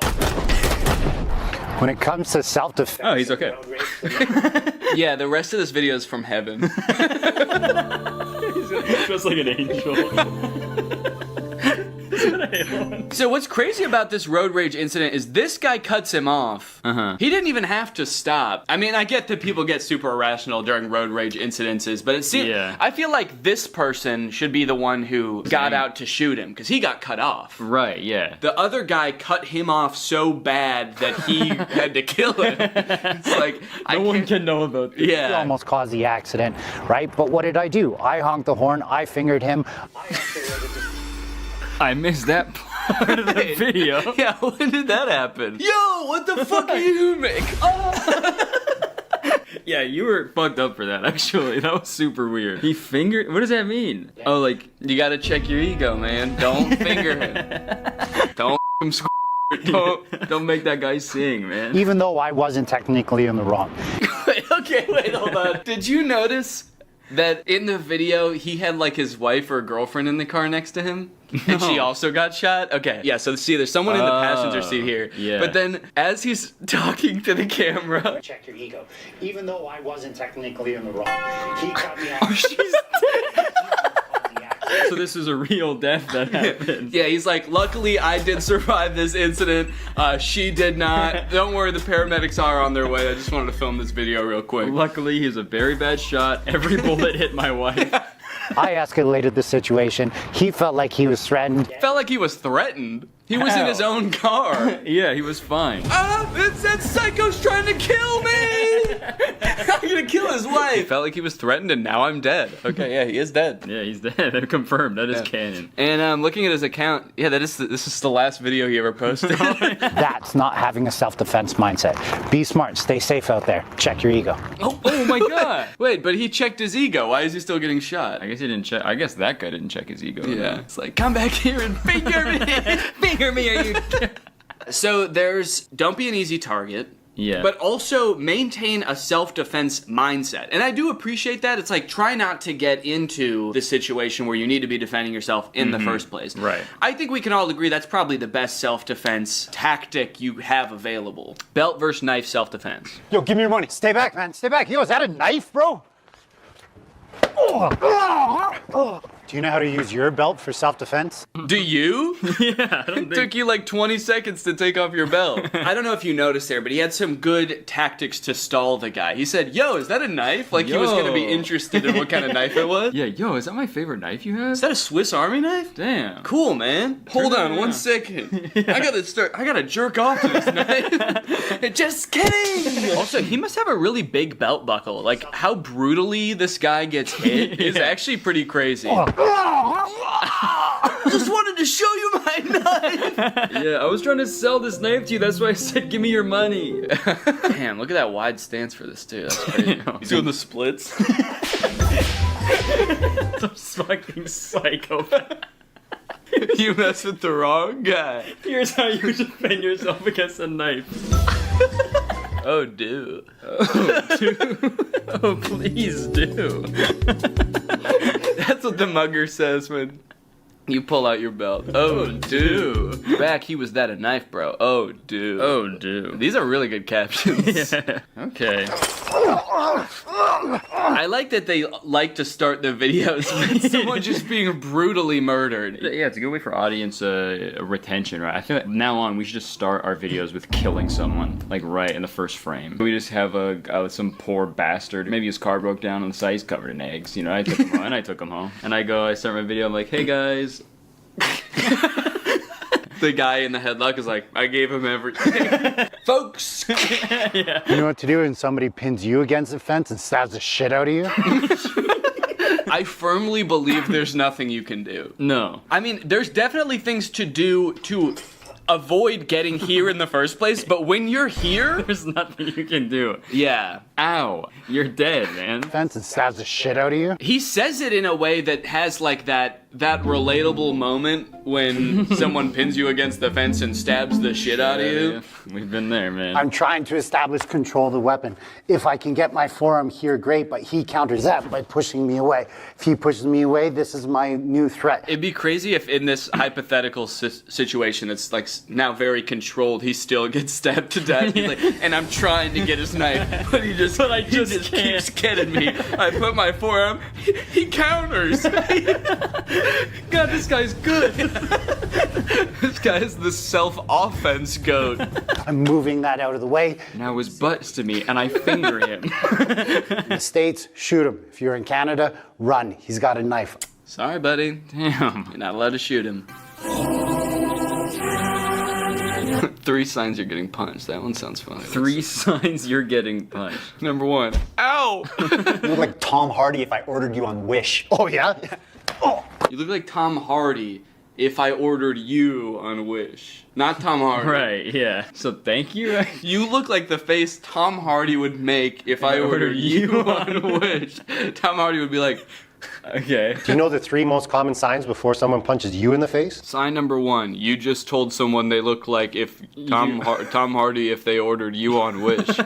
First sign, forward aggression. Second thing to look for is those clenching of the fist. What do you think the third one's gonna be at this point? He's just like cocking his arm back? Yeah, winding it up, I guess. If someone says why I oughta, you're done for. Tension, and they're getting prepared for something that maybe you're not prepared for. They could be getting prepared for something. If they're moving towards you with fists clenched. Well, what could it be? Visual diversion? That's gonna be the third one? What? The third one, they're going to be looking off in another direction, trying to distract you with their eyes so that you look away for that split second so that they get the job done. I may be moving forward towards you, fists clenched. Yeah. But I'm actually gonna punch that guy. Hey, Curtis, let's both go punch that guy. Okay. Oh. But bouquet of flowers. Oh, it's on okay. No. Yeah, really? Here's 3 signs David Copperfield's about to beat the shit out of you. Look at here. What to do if you're pushed? What, you want to go? Jesus. Do you know how to deal with a push? Well, definitely not having as little balance as possible. What, you want to go? Didn't stand a chance.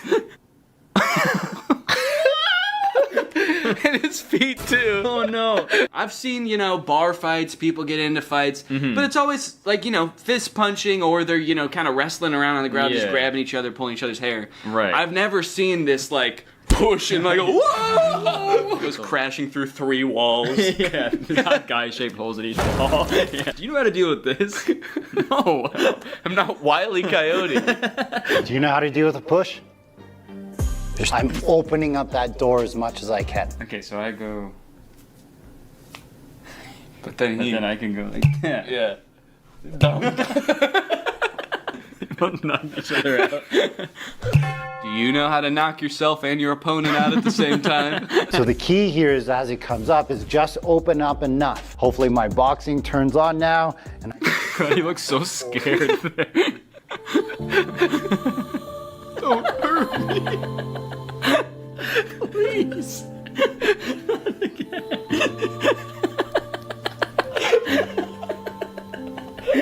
Is he actually gonna hit me this time? He's like like softly blinking up at him. What are you doing to this guy? He already got pushed, man. He's been through enough. He also just said, hopefully my boxing turns on now. I've never practiced boxing before, but I really hope I know how to box. I hope the skill comes out of nowhere. And I just bring that hand forward as much as I can. Jesus. He was not expecting that second one. Bring that hand forward as much as I can. He's still standing there.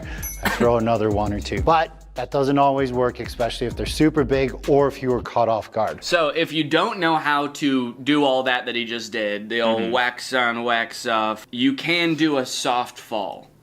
Okay. That would really throw your attacker off if he pushed you and you actually fell, right? And yeah, that would fucking confuse him like crazy. Now what? I thought he was gonna get closer to me. Suck all that in to minimize the damage that you take. The most vulnerable guy I've ever seen.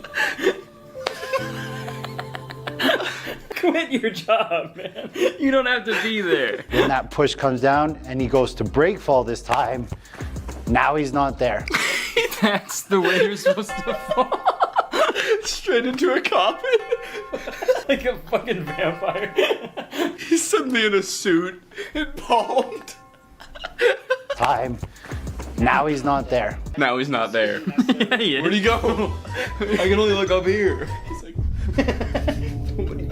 Yeah. Nobody tell him. Also, that night before you go to the bar, look up what color the carpet is at the bar and dress like the carpet. So you fall to the ground, then you sort of scuttle. Like a little crab.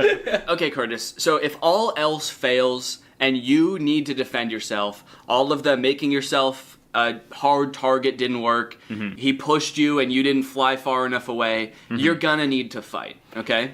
Okay. The good news is, all you need is one punch, okay? You can end any fight with one punch, and I'm gonna show you how.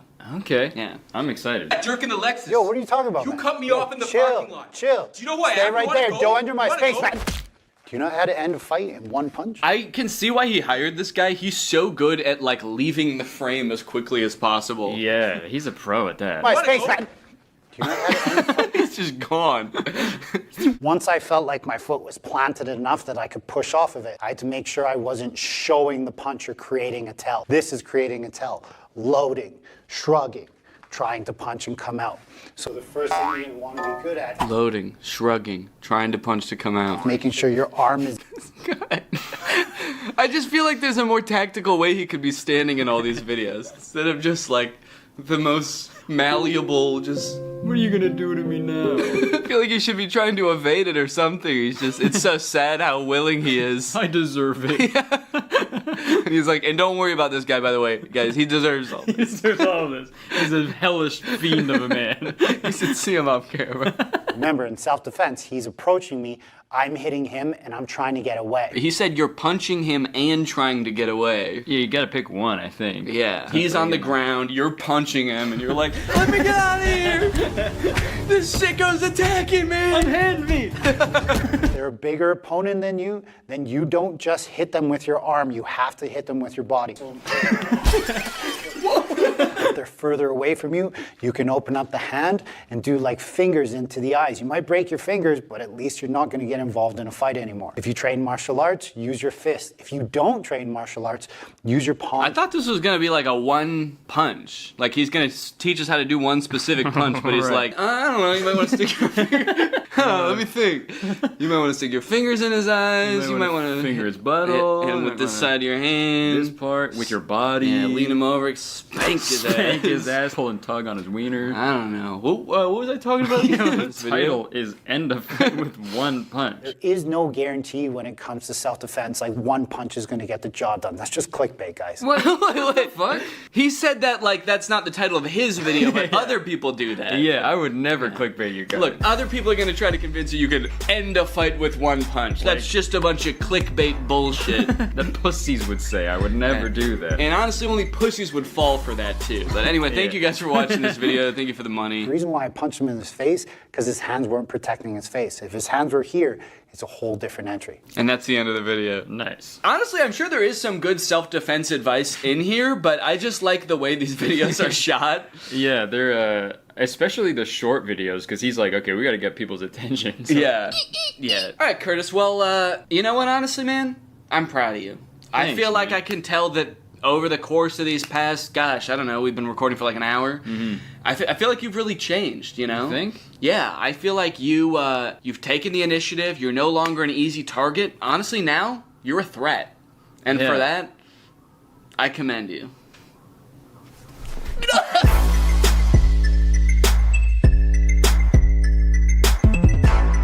Stealing content. When is it okay? When is it just inspiration? When is it just hopping on a trend that everybody's doing? When is it not okay? Is there a gray area in between? What about this guy? You cannot make this up. You cannot make this up. You can't make this up. He's stealing the same intro over and over from himself.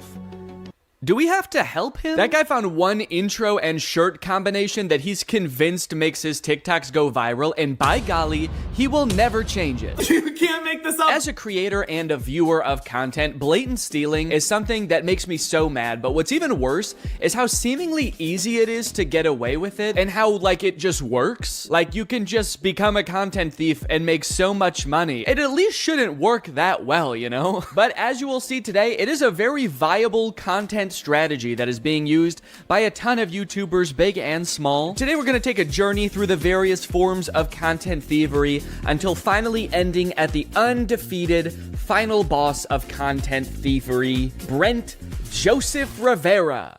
I don't know if his middle name is Joseph. I just wanted it to sound like he was in trouble. Go straight to your room, young man. Go straight to your secret room that you built in your house. You march right down to your secret Starbucks, and I don't want to hear a peep. So on this journey, I want to start with the most straightforward form of content stealing. Step 1, screen record someone else's content. Step 2, upload it as yourself. And step 3, profit? You might think that pretty much all people would agree that this is at the very least shady, but you would be surprised the lengths some people go to justify it. Okay, this video I'm about to show you, I've already talked about on my second channel a little bit, so I'm gonna repeat myself slightly, but I think it's very important that you learn about this type of influencer called a clipper. In the life of a $20,000 a month TikTok clipper, first thing I do when I get into my office is write down my daily goals. Today I wanted to get 1 million views in a day and make at least $500. This guy makes business sound so easy. You can just write down how much money you want to make that day.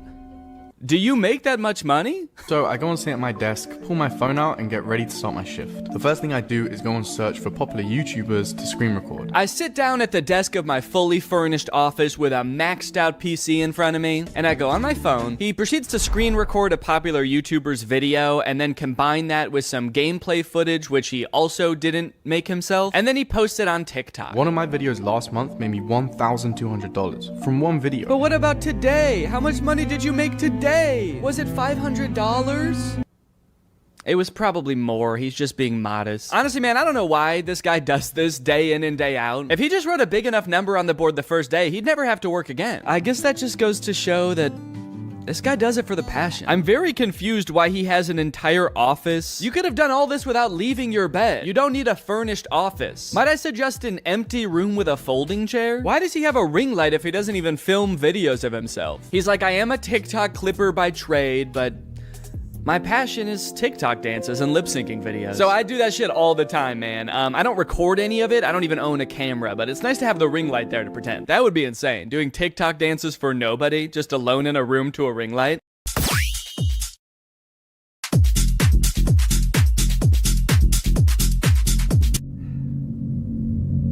Anyway, gotta get back to clipping. Now, before we go and call this guy lazy or uncreative, I do think it's important to note this guy actually does make original content. He makes TikToks and he does use a little bit of AI, but at least he's not stealing from another creator. So maybe we should check that out before we judge. POV, you're a TikTok clipper making $20,000 a month using just his phone. First thing I did today was go and take a look at the view because I've decided to wake up in Malaysia just because I can. After going into the bathroom, completing my daily routine, I put my shoes down and I get ready to head out the door. I wanted to go check out some of Malaysia and kind of see what it has to offer, so I had a look around the hotel just to see what I could find. The views around here are insane, and they even had a pool on the roof, but the heights made me start feeling a little bit sick, so I decided to go back to my room and get ready to start my shift. Okay, this whole video is like a minute long, and this whole section is all before he shows the content that he's making. A lot of these kind of digital nomad types pick jobs where they don't have to do too much work and they earn passive income so that they can travel the world, experience life. It sounds pretty fun. But I feel like from this video, this guy like hasn't figured out how to do that yet. He's like, okay guys, here's my life as a content clipper. I get up, I go to the bathroom, then I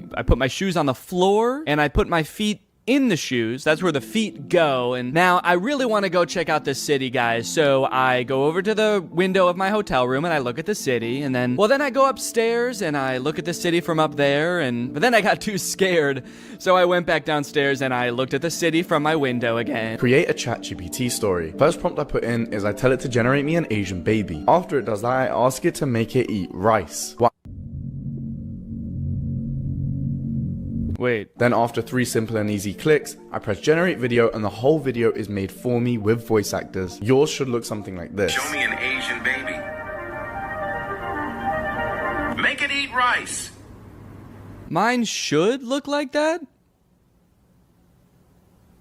Should? So the clipper in these videos, Musa is his name, has made a bunch of posts arguing that everything he does is ethical because he participates in what is called ethical clipping. If any YouTubers would like to debate me on the topic of ethical clipping, DM me. I genuinely believe it is a win-win in every regard and completely ethical from all angles. In a perfect world, I understand why he's saying it's a win-win because he's making money and theoretically the creator that he's reposting is getting exposure. If he's taking the clips off YouTube and putting them on TikTok, then a new audience, the TikTok audience, is now being exposed to that creator. From personal experience, though, I don't really think that that's usually the case. I think usually if a clip of a creator goes viral on TikTok, the people that are liking and commenting on that video are the same audience as their YouTube audience. They're just seeing the content again. So while he thinks of himself as sort of advertising for that creator, it's more like he's selling counterfeit merch. The community notes on Twitter was quick to point out that this is intellectual property theft. And so this whole operation is not so much a career as it is a crime. From what I can tell, this doesn't really make a huge difference either way. I more so have a problem with how lazy a form of content creation this is. But I think the weirdest example of this has gotta be Jason Derulo. Yeah, like from the song. About a year ago, I learned from a Jax Films video that Jason Derulo is a rampant content thief. This is not a joke. All he does on his YouTube channel is like make a face at other people's TikToks while blasting his own music over it. But here's where it gets kooky. As I was editing this video, I noticed something strange. So I took some of his videos and played them side by side and confirmed that yes, Jason Derulo 100% reuses his own footage across multiple videos. Not only is he doing the laziest form of reaction content, which in and of itself is the laziest form of content, he's not even filming a unique reaction to every video. I don't like this at all, man. I don't like that he's edited into the corner, like he's not reacting to the video you're watching. This looks like I'm scrolling on TikTok while FaceTiming Jason Derulo. And he's smiling into the camera like, man, I can't see what you're watching, but I'm just happy that you're happy. And also my song is playing. I like that. In a way, this is kind of the visual equivalent to him singing his own name at the beginning of every song. It's like, okay, I like this video, and to be fair, since he got called out for this, he has stopped doing this. He no longer appears in the videos. He still does continually post other people's TikToks with his own music playing, but it seems like he is at least now getting permission to do it. So now it's just sort of a marketing tactic that, I'll be honest, is kind of smart. If he's worked out some kind of agreement with these creators where he's paying them, or he's got permission to post and he can just slap his own music on these TikToks that are guaranteed to go viral, it's a decent marketing strategy. Then again, maybe an even better way to get people to listen to his music would be to make better music. Let's go. That's a zinger, baby. Add another zinger to the zinger counter. I still got it. I still got it. Danny still got it. Okay, the end. Okay, so sure, that's bad, copying from other content creators, but what if we don't copy from another human being? What if we copy from a computer? Well, that sounds to me like it would make some pretty good content. We should make kids watch it. Take it away, Danny. Oh, sorry, regular Danny couldn't be here, so he sent me instead. I'm AI Danny. I'm an AI version of Danny, so I'm pretty much exactly the same as him in every way, except I don't have a soul. So it technically wouldn't be immoral to murder me. Real Danny wanted me to start this video off by showing you a video that he apparently made for his son. He made him a little kids animation. This took a ton of hours of painstaking hand animation. He produced the song himself, and so he just wanted to share this with you guys to start off. Are you ready? Let's go. Ghost of the Apple Orchard. This is Annie the Apple. You guys like it? All right, I tricked you guys. Regular Danny didn't really make that video. It was actually written and created totally by AI. Isn't that hard to believe? What you just watched was the end product of a tutorial that there's a bunch of on YouTube right now. Create faceless kids animation YouTube educational videos in minutes with Canva and AI. How I make faceless kids songs using AI in under 20 minutes. I love how all the titles emphasize faceless. For a kids animation song, that feels like it goes without saying. Like in this tutorial, she's making a song about animated dogs, little corgis up on the couch. Are there methods of doing this where I might accidentally show up in the video? 3 little dogs sitting on the couch. Here is the guy who made this video. Hello kids, I'm trapped in the computer. Please let me out, it hurts so bad. Wiggle, waggle, here I come. In this method, she uses AI for pretty much everything except the animating of the dogs. But literally everything, even from coming up with the original idea for the song, she does with AI. Give me 10 song ideas for kids songs. It gives us the idea. It says a song that teaches kids about colors using the metaphor of a rainbow. The metaphor of a rainbow? I don't think you have to use a metaphor for that one. I don't know if you know this, but rainbows actually have colors. Like a lot of them. So now the next thing you need to do is generate the song. So in order to do this, you need to grab your instruments and the choir, get your mic ready. Hold on, don't click up. I'm just kidding. You don't need to do that. We'll copy this spot, which is the idea of the song, and then you'd paste it in. And then the other thing you need to do is describe the vibe and the genre of the song. So in order to do this, you'll come back to ChatGPT. So this process is really awesome for me personally because as you guys know, I'm really passionate about creating kids songs, but I just don't want to have to learn how to come up with the ideas or write the songs or make them. Would you guys say this is a good career fit for me? Take a listen to the first one. There's one little puppy sitting on the couch. Wiggle, waggle, here I come. Okay, yeah, that sounds great. So she typed in something like a counting song about puppies sung by a ghost. Kids love that. Kids love ghost voices. Ooh, it has a little beat to it. Ooh, it's got a little beat to it. Just makes you want to dance. I were a kid and I heard this, I would so be dancing to it. Like, me too. The beat is so good. The voice is clear. If this is the one she's showing because the voice is so clear. The voice is clear. What are all the other ones that she skipped past showing us? What do those sound like? I could goof on these AI songs and how bad they are until the cows come home or until there's 5 dogs on the couch. But as I feel like we keep hearing time and time again, this technology is only getting better, and someday this AI might be able to generate a song that's totally indistinguishable from one made by a very stupid person. But even if you're like totally on the side that like AI art is just as much of art as human art and it doesn't totally destroy the point of art, we can still all agree it's not there yet, right? We can all agree that wasn't good music, right? Wiggle, waggle, wiggle, waggle. It sucks because like, what if someday it is really good at it? What am I gonna say? Like, no, don't use this shortcut to make a song in 20 minutes for $0 that a human probably would have had to spend like a day on and maybe work with a music producer, which is expensive. But what I will say is that not only are you probably doing a disservice to the poor kids who are left alone long enough to fall down this weird rabbit hole of content that you make, you're also doing yourself a disservice. If you're an entrepreneur and you're looking for ways to make money for little effort and you pick this, which is basically just clicking buttons on a computer, essentially just helping a computer do its job, someday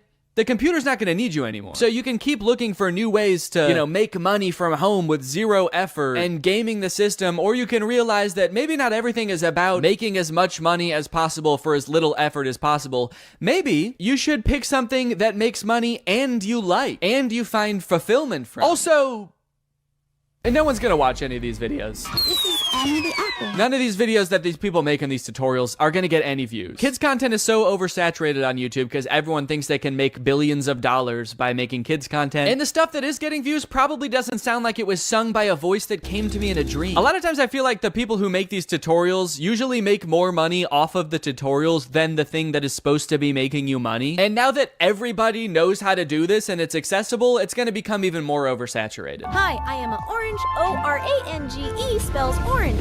Hi, can you guess what fruit I am? Apple! Apple! How can we copyright the song we created? You didn't create What? You'll notice in this video a lot of the lazy content that I'm talking about, in fact, pretty much all of it, is geared primarily towards kids. That's a bit of a disturbing trend I've noticed. Why is it that the laziest people try to make content for kids? Is it because they know kids are a little bit dumb and will watch anything and are easily tricked? Yeah, it probably is. I'm not gonna give you time to think about it. It is. It's just slop.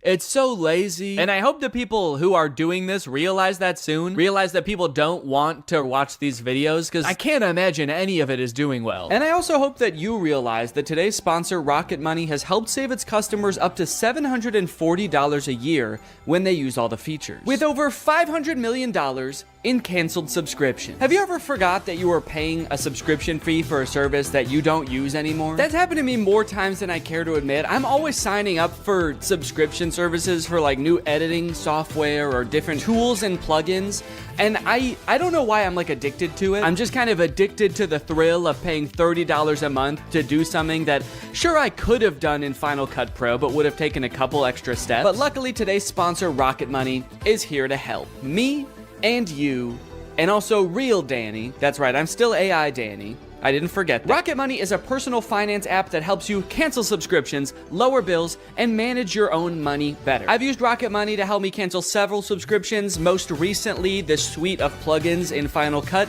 that I used once and then never again. It takes the brain work out of it because Rocket Money safely and securely identifies reoccurring charges and cancels unwanted subscriptions for you. The best part is that you can cancel right within the Rocket Money app. You don't need to call customer service for this random software you downloaded. You don't need to jump through all their hoops of answering surveys. I also love that I can create budgets within Rocket Money. Rocket Money analyzes your spending habits to create a personal budget for you. It automatically monitors spending by category. So if you're spending a little bit too much money going out one month, Rocket Money can send you a notification letting you know. So to save more and spend less, join the over 5 million Rocket Money members today. Go to rocketmoney.com/Danny or click the link in the description to get started today for free. And you can unlock even more features with premium. That's rocketmoney.com/Danny to get started for free. Thanks to Rocket Money for sponsoring this video, and thank you to you guys for checking out Rocket Money. One underrated part of becoming a content creator is developing your own unique style. The vast majority of creators, when they start out, are just kind of a worse amalgamation of all of their inspirations. For me, it was probably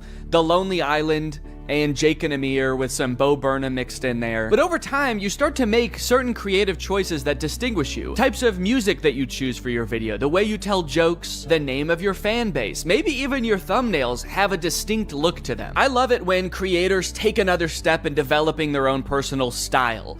A lot of people call it a brand. I think that sounds very corporate. To me, it feels a lot more personal than that. You're choosing what the best way to express yourself is. But unfortunately, this gives way to a completely different kind of copying on YouTube. Not copying content, but personality. What's up, goobers? The YouTubers stealing other YouTubers' personality situation is crazy. It's crazier than a gopher going up my butthole and coming out of my mouth. To start off this discussion and kind of illustrate what I'm talking about, I'm gonna give kind of a niche example, but this is a song called Deep Space Samurai. I first started hearing this song in the intro to Ryan Trahan's YouTube videos. My birthday is this weekend. I'm going to 3 iconic theme parks this week to go stay in the most strange Airbnbs. He first started using it in his shorts, and then he started using it in his full-length videos. And over time, to me, it sort of started to become like a theme song for Ryan. He uses it in a bunch of intros, and so when this song was playing, you knew it was a Ryan Trahan video. But within a couple months, because Ryan's videos are so popular, other creators have started taking that song and being like, and it's my theme song too. Today I'm building a secret zoo in my house. Today I'm building 50 secret rooms you'd never find. Today I'm building 3 amusement parks in my house. This dude, Ben Azalart, has taken the song that Ryan uses in his intros and has probably in recent months used it more than Ryan has. This might be a really niche example, and this might be something that only I notice, but to so deliberately take a song that is part of someone's like identity online and just be like, that's mine now. In fact, It's even more mine than it is yours, is crazy. There's other stylistic choices that Ryan in particular has pioneered that a bunch of people have started using, especially this one. The white screenshot of an app or a review with the rounded corners. A lot of times it's got a 1-star review on there. They've become a staple of Ryan's brand, and so of course a bunch of people have started using that also, and oh, well, that one's my thumbnail. Okay, yeah, so I might have done that too a little bit. In my defense, the corners are not rounded, and also Ryan helped me come up with that thumbnail idea. This is kind of a weird line because this happens every time a YouTuber gets big and kind of takes the platform by storm and there's a lot of hype around them. I remember when Casey Neistat got big and suddenly every vlogger was putting these sort of lo-fi beats into their drone montages. And it's weird because at one point that was Casey's thing, and so to take that from him was specifically taking it from Casey. But at a certain point, it gets used so much that it just becomes part of the YouTube meta overall. There's so many people doing it now that by using it, you're not really taking one person's thing anymore. You're just kind of designing thumbnails the way people design thumbnails in the year 2024. Going back to Ben Azalart, the whole secret room thing is another one of those things that I don't know who thought of it first, but whoever did, you're a genius because that's all kids channels post anymore. I built a secret zoo in my house. I built 50 secret rooms you'll never find. I built a secret soccer field in my room. I built a secret tree house in my backyard. Who is this man hiding from? You're an adult, dude. You can just have a gaming room. Go ahead, dude. Treat yourself. You've earned it. I built a secret McDonald's in my room. Yo! Wow. Looks just like a real McDonald's. This type of picking up one thing or element about a YouTube video that made it popular and just beating it to death and a ton of channels copying it just makes YouTube so boring. Like putting I survived at the beginning of every title, even ones that make zero sense. I survived $1 versus $100,000 hotel room. I survived America's largest hotel room. I survived the world's only 7-star hotel. That moment when the hotel room is so large that you die. It's so big that you're dead now. When the hotel has 7 stars, the first 5 stars are to indicate how good it is. The last 2 are throwing stars. Run! This is the Mr. Beast font. It was popularized by Mr. Beast. I don't know if he was the first person to start using it, but it definitely got popular because of him. And now just like every kid's channel is like, we are Mr. Beast too. You guys, I get it. Mr. Beast gets a lot of views. He's probably very rich. But what exactly are you trying to accomplish by taking the man's font? Some of you guys have been doing YouTube for so long, there's no way you guys think the font is what made him popular. You guys don't think the font is what made him popular, right? The Stokes twins are the king of copying other people's content. Here they use the Mr. Beast font in this Eating 100 Years of McDonald's video, where they eat McDonald's food from 1950 and 2050. All right, I'll admit it, that was not the 100-year range I was expecting.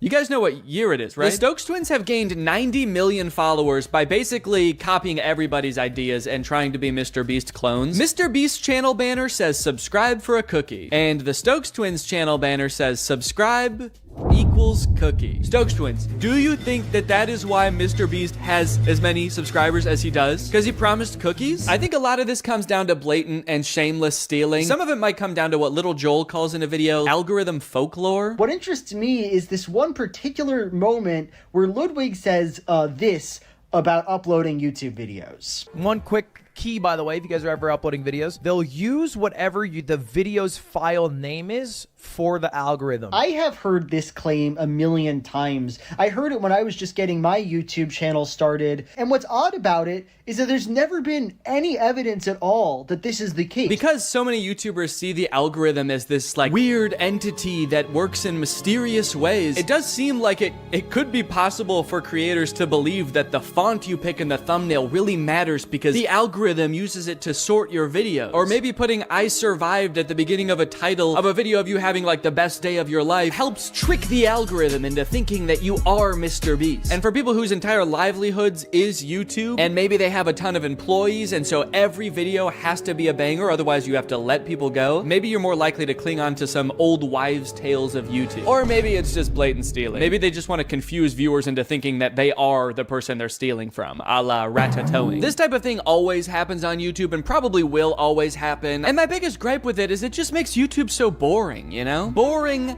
unlike this next guy I want to talk about. Ladies and gentlemen, give it up for the king of stealing content on YouTube, Brent Joseph Rivera. Go straight to your room, young man.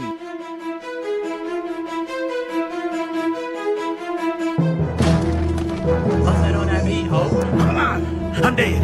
I'm watching TV. What's up, guys? I'm recording this part of the video from the secret gaming room I built in the White House. It's very possible you've seen videos about Brent Rivera stealing content before. He's been doing it for years, and I think he's the final boss of content theft for 2 reasons. Number 1, the way he steals the vast majority of the time is just pure plagiarism. It's not like he's re-uploading other people's content. He's using other people's ideas, but pretending like they were his ideas. And 2, longevity. Brent has been making content since Vine. I really feel like he should know how to come up with his own ideas by now. Like I said, we all start out taking inspiration from other people, but like, I think you've been doing it long enough where you don't have any more excuses, Brent. You gotta kind of learn how to make videos on your own. And it actually is strange because he copies from other creators a lot, but sometimes he does come up with his own videos and makes original thumbnails, and they do decently well. So why does Brent still resort to stealing so often? Does he just do it for fun at this point? Like for old time's sake? In a way, he's kind of like the Hamburglar of YouTube. He's like, I just am a thief. I don't know what you want me to do. It's part of my identity. I could choose not to dress like a burglar and wear a little burglar mask, but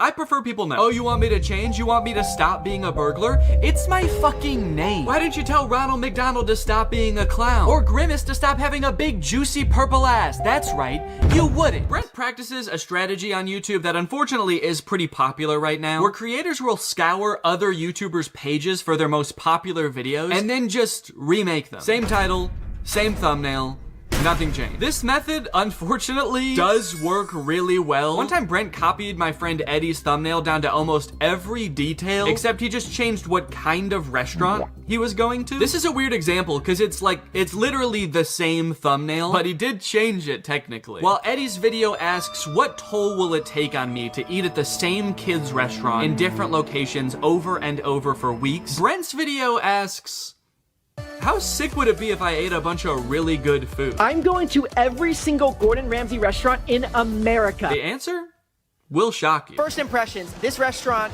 is sick. Wait, that didn't shock me. That's exactly what I thought was gonna happen. It's sick. Hi, Brent. Hi, Drew.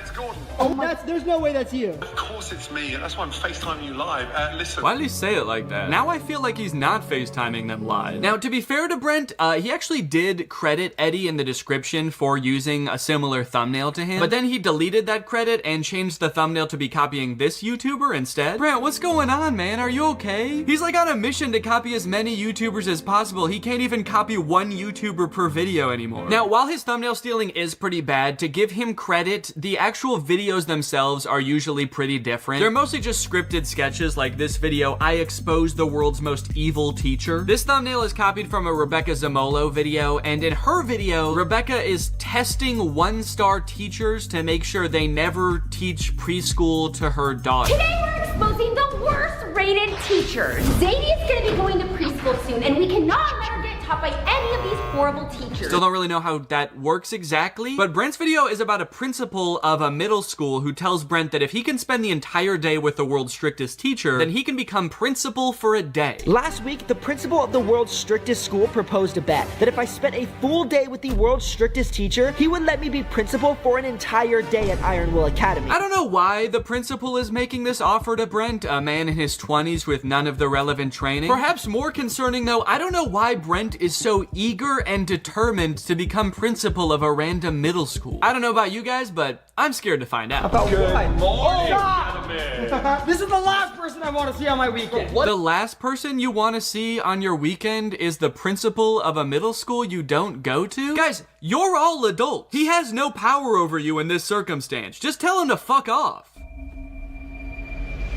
Do it. Tell the principal to fuck off. In this kid's video, tell him to fuck off. So they end up spending the day with this strict teacher, and sure, she's like mean to them, but honestly, I would be too. I wouldn't want these 3 strange boys becoming principal either.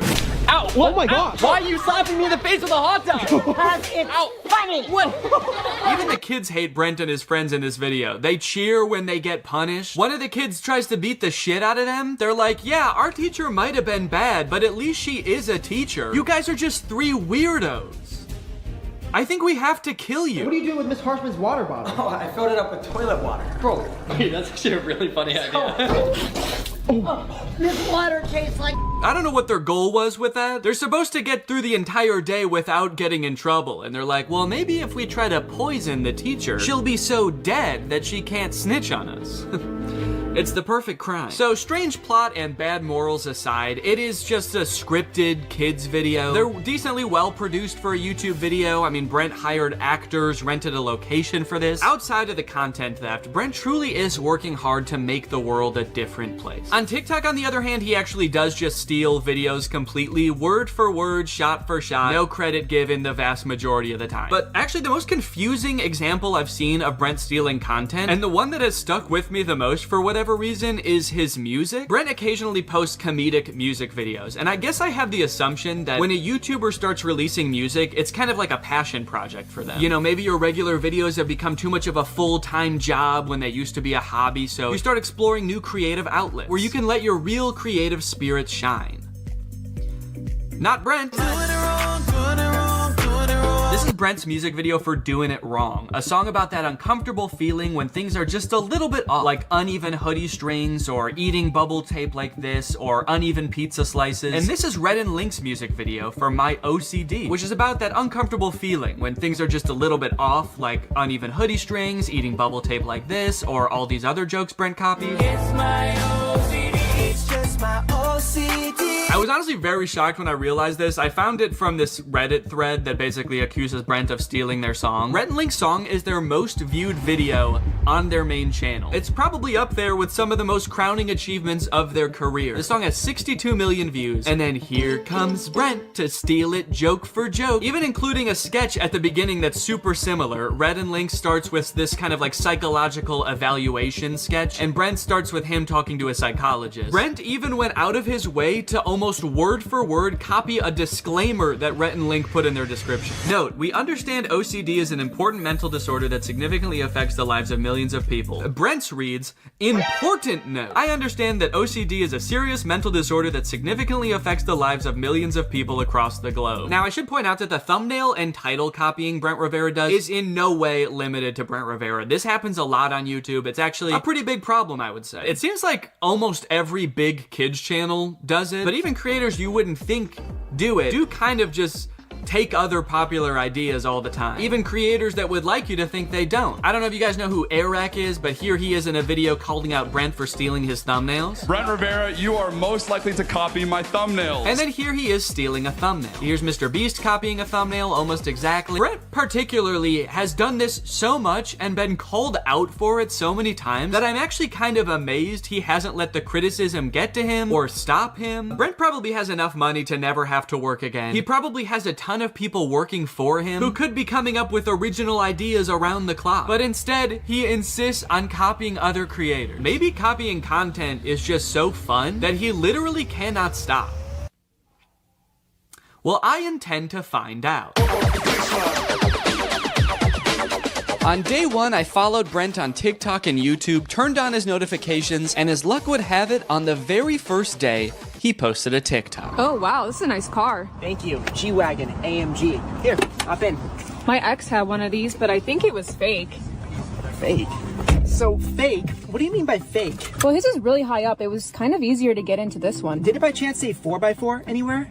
No, but there was a math problem here, 4 times 4 squared, but he doesn't like math. So basically the premise of the video is that his girlfriend's ex had a nicer G-Wagon than him, but it's so nice that she thought it was a fake G-Wagon because it had all these weird branding details. Brent swooping in once again with one of the most classic, relatable scenarios known to man. It's no wonder this thing has 40,000 likes. I have not only seen this type of video before, I think I've actually seen Brent make this video before. My ex had a fake Ferrari. Okay, if you search when her ex had a fake car, there's like a million videos with this same premise. Her ex having a fake Lambo, her ex having a fake BMW. So it's interesting because there is this fine line between copying a video and participating in a trend. This video has been remade so many different times by so many different people, it's actually hard for me to even find the original. So at this point, it kind of is a trend. Well, recreating this one's gonna be a little bit tricky because I don't have a G-Wagon. And also, I can't rent cars from Turo anymore because I got banned after my Cybertruck review. That's real. I'm not allowed to rent cars on Turo anymore because I think I made fun of the Cybertruck too bad. So I'm gonna have to come up with a bit of a workaround for this. So I recruited Eddie, who happened to be in town, to be the voice behind the camera, and away we went. You ready to film a TikTok, Eddie? I love it. I love making TikToks. I love posting to social media. I love making Instagram Reels. I wanted to be as true to Brent's original TikTok as possible, but due to circumstances, we did have to make some compromises. Like, Eddie couldn't really pretend to be my girlfriend, so he was just my friend, whose other friend has a nicer car, and instead of a G-Wagon, I used Laura's Audi. But overall, I think we pretty much crushed it. We even added in a sort of twist ending, and bada... Yo, what's up, brother? You ready to go? Wait, English or Spanish? No, I'm just kidding. Just put the fries in the bag, bro. A level 10 yacht. Yo, I'm gonna rizz her up. No, don't. Are you Libby Dunn or just from Ohio? Chad, am I cooked? Never mind, sorry. What's up, brother? Oh, dude, look, a level 10 baddie. You think I have a chance? That's why I'm the Rizzler. That's why I'm wanted for murder. Skibbity, toilet, Riz, Grimace Shake.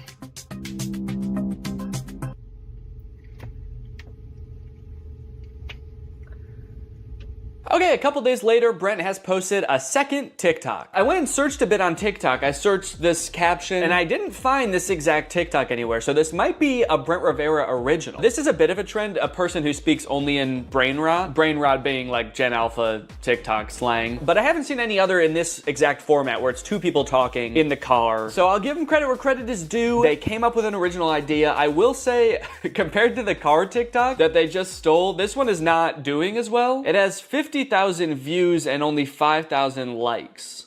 I was not thrilled to replicate this one. It was a little bit tough to get through. Not that the TikTok's like that bad. I actually thought that this dude Dom did a pretty good job. His delivery on some of the lines is pretty funny, like when he says, "Chat, am I cooked?" after trying to hit on a girl. Chat, am I cooked? I thought that was kind of funny. It didn't feel like a video I would make, so it just felt very unnatural to me. But anyway, let's go ahead and post it. So if Brent took inspiration from a different TikTok, it probably had like millions of likes. And then if Brent's ripoff of that... Alright, just wanted to give you an update on the TikTok so far. After posting 2 TikToks, it does seem like people are starting to catch on that I might be copying Brent. Is Danny doing the same videos as Brent Rivera? So, you caught me. Yes, I am. So 2 videos in and people are already figuring out that I'm just copying Brent. So that just goes to show that if you want to copy other creators online, it's not gonna take very long for people to start noticing that you're doing that. I guess people were like, well, the first one could have just been a coincidence, but once you do it twice, then it's a pattern. And 3rd time is a charm. Once I do this one more time, people will be charmed by my videos. Another interesting note is the TikToks are doing really well. The first one almost has 2 million views, the second one 2.3 million, and I think they both have more likes even than Brent's TikTok. This one has 300,000, the second one has 500,000, and Brent's TikTok... Oh, wait. Oh, did Brent? Oh, okay, Brent deleted his TikTok. I guess it wasn't getting enough likes. That's crazy. He just deleted it because it wasn't doing well enough. That's actually pretty surprising, though, that it didn't do well because mine did great. Mine has 500,000 likes. I don't know, Brent. I would post it again, honestly. This one's crushing. So now that I've posted 2 TikToks and Brent has posted 2 TikToks, but he's deleted one of them, it's kind of like I'm more Brent than even he is. And would you say that's a good thing? You know, I never thought it could be so cool to be just like Brent. In a way, my new content strategy was even better than his. It seems like so much work to scour the web to find content to steal, but all I have to do is just steal everything Brent makes. It feels like I've got some kind of cheat code, like those websites that let you see senator stock trades. The work has already been done. All that's left to do is profit. As a content creator, I put so much pressure on myself to be coming up with video ideas all the time, so it's nice to just kick back, relax, and let Brent do all the work for a change. Maybe I could keep this up for even more than a week.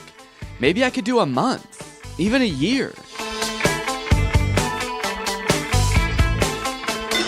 The day that I have been long dreading has finally arrived. Brent has posted a YouTube video. He actually posted it 4 days ago, but then the weekend came and I didn't want to work on it on the weekend, and then couple more days pass, so he actually posted it a few days ago, but I'm gonna recreate it now. It's called I Exposed the World's Most Evil Babysitter. Today, I'm exposing the world's most evil babysitters. These babysitters are so evil, they're banned from literally every website. They're banned from Yelp? I can understand them being banned from specifically babysitter websites. Like, you shouldn't be able to book them through babysitter websites. But being banned from Yelp? That seems kind of counterproductive. I think we should keep them on Yelp if they're really that bad. I'm gonna be exposing the babysitters to their parents in hopes of getting them fired. They're going into these homes with the evil babysitters, and they're gonna expose how evil they are. That way the parents will fire the babysitter. You would think that being banned from every babysitter website would be enough for these parents. Like, I don't know why Brent needs to come in and prove it to them. Let's skip forward and see what kind of evil stuff this babysitter's gonna do. This review says she super glued a kid to the toilet because he wasn't doing his homework. Ow!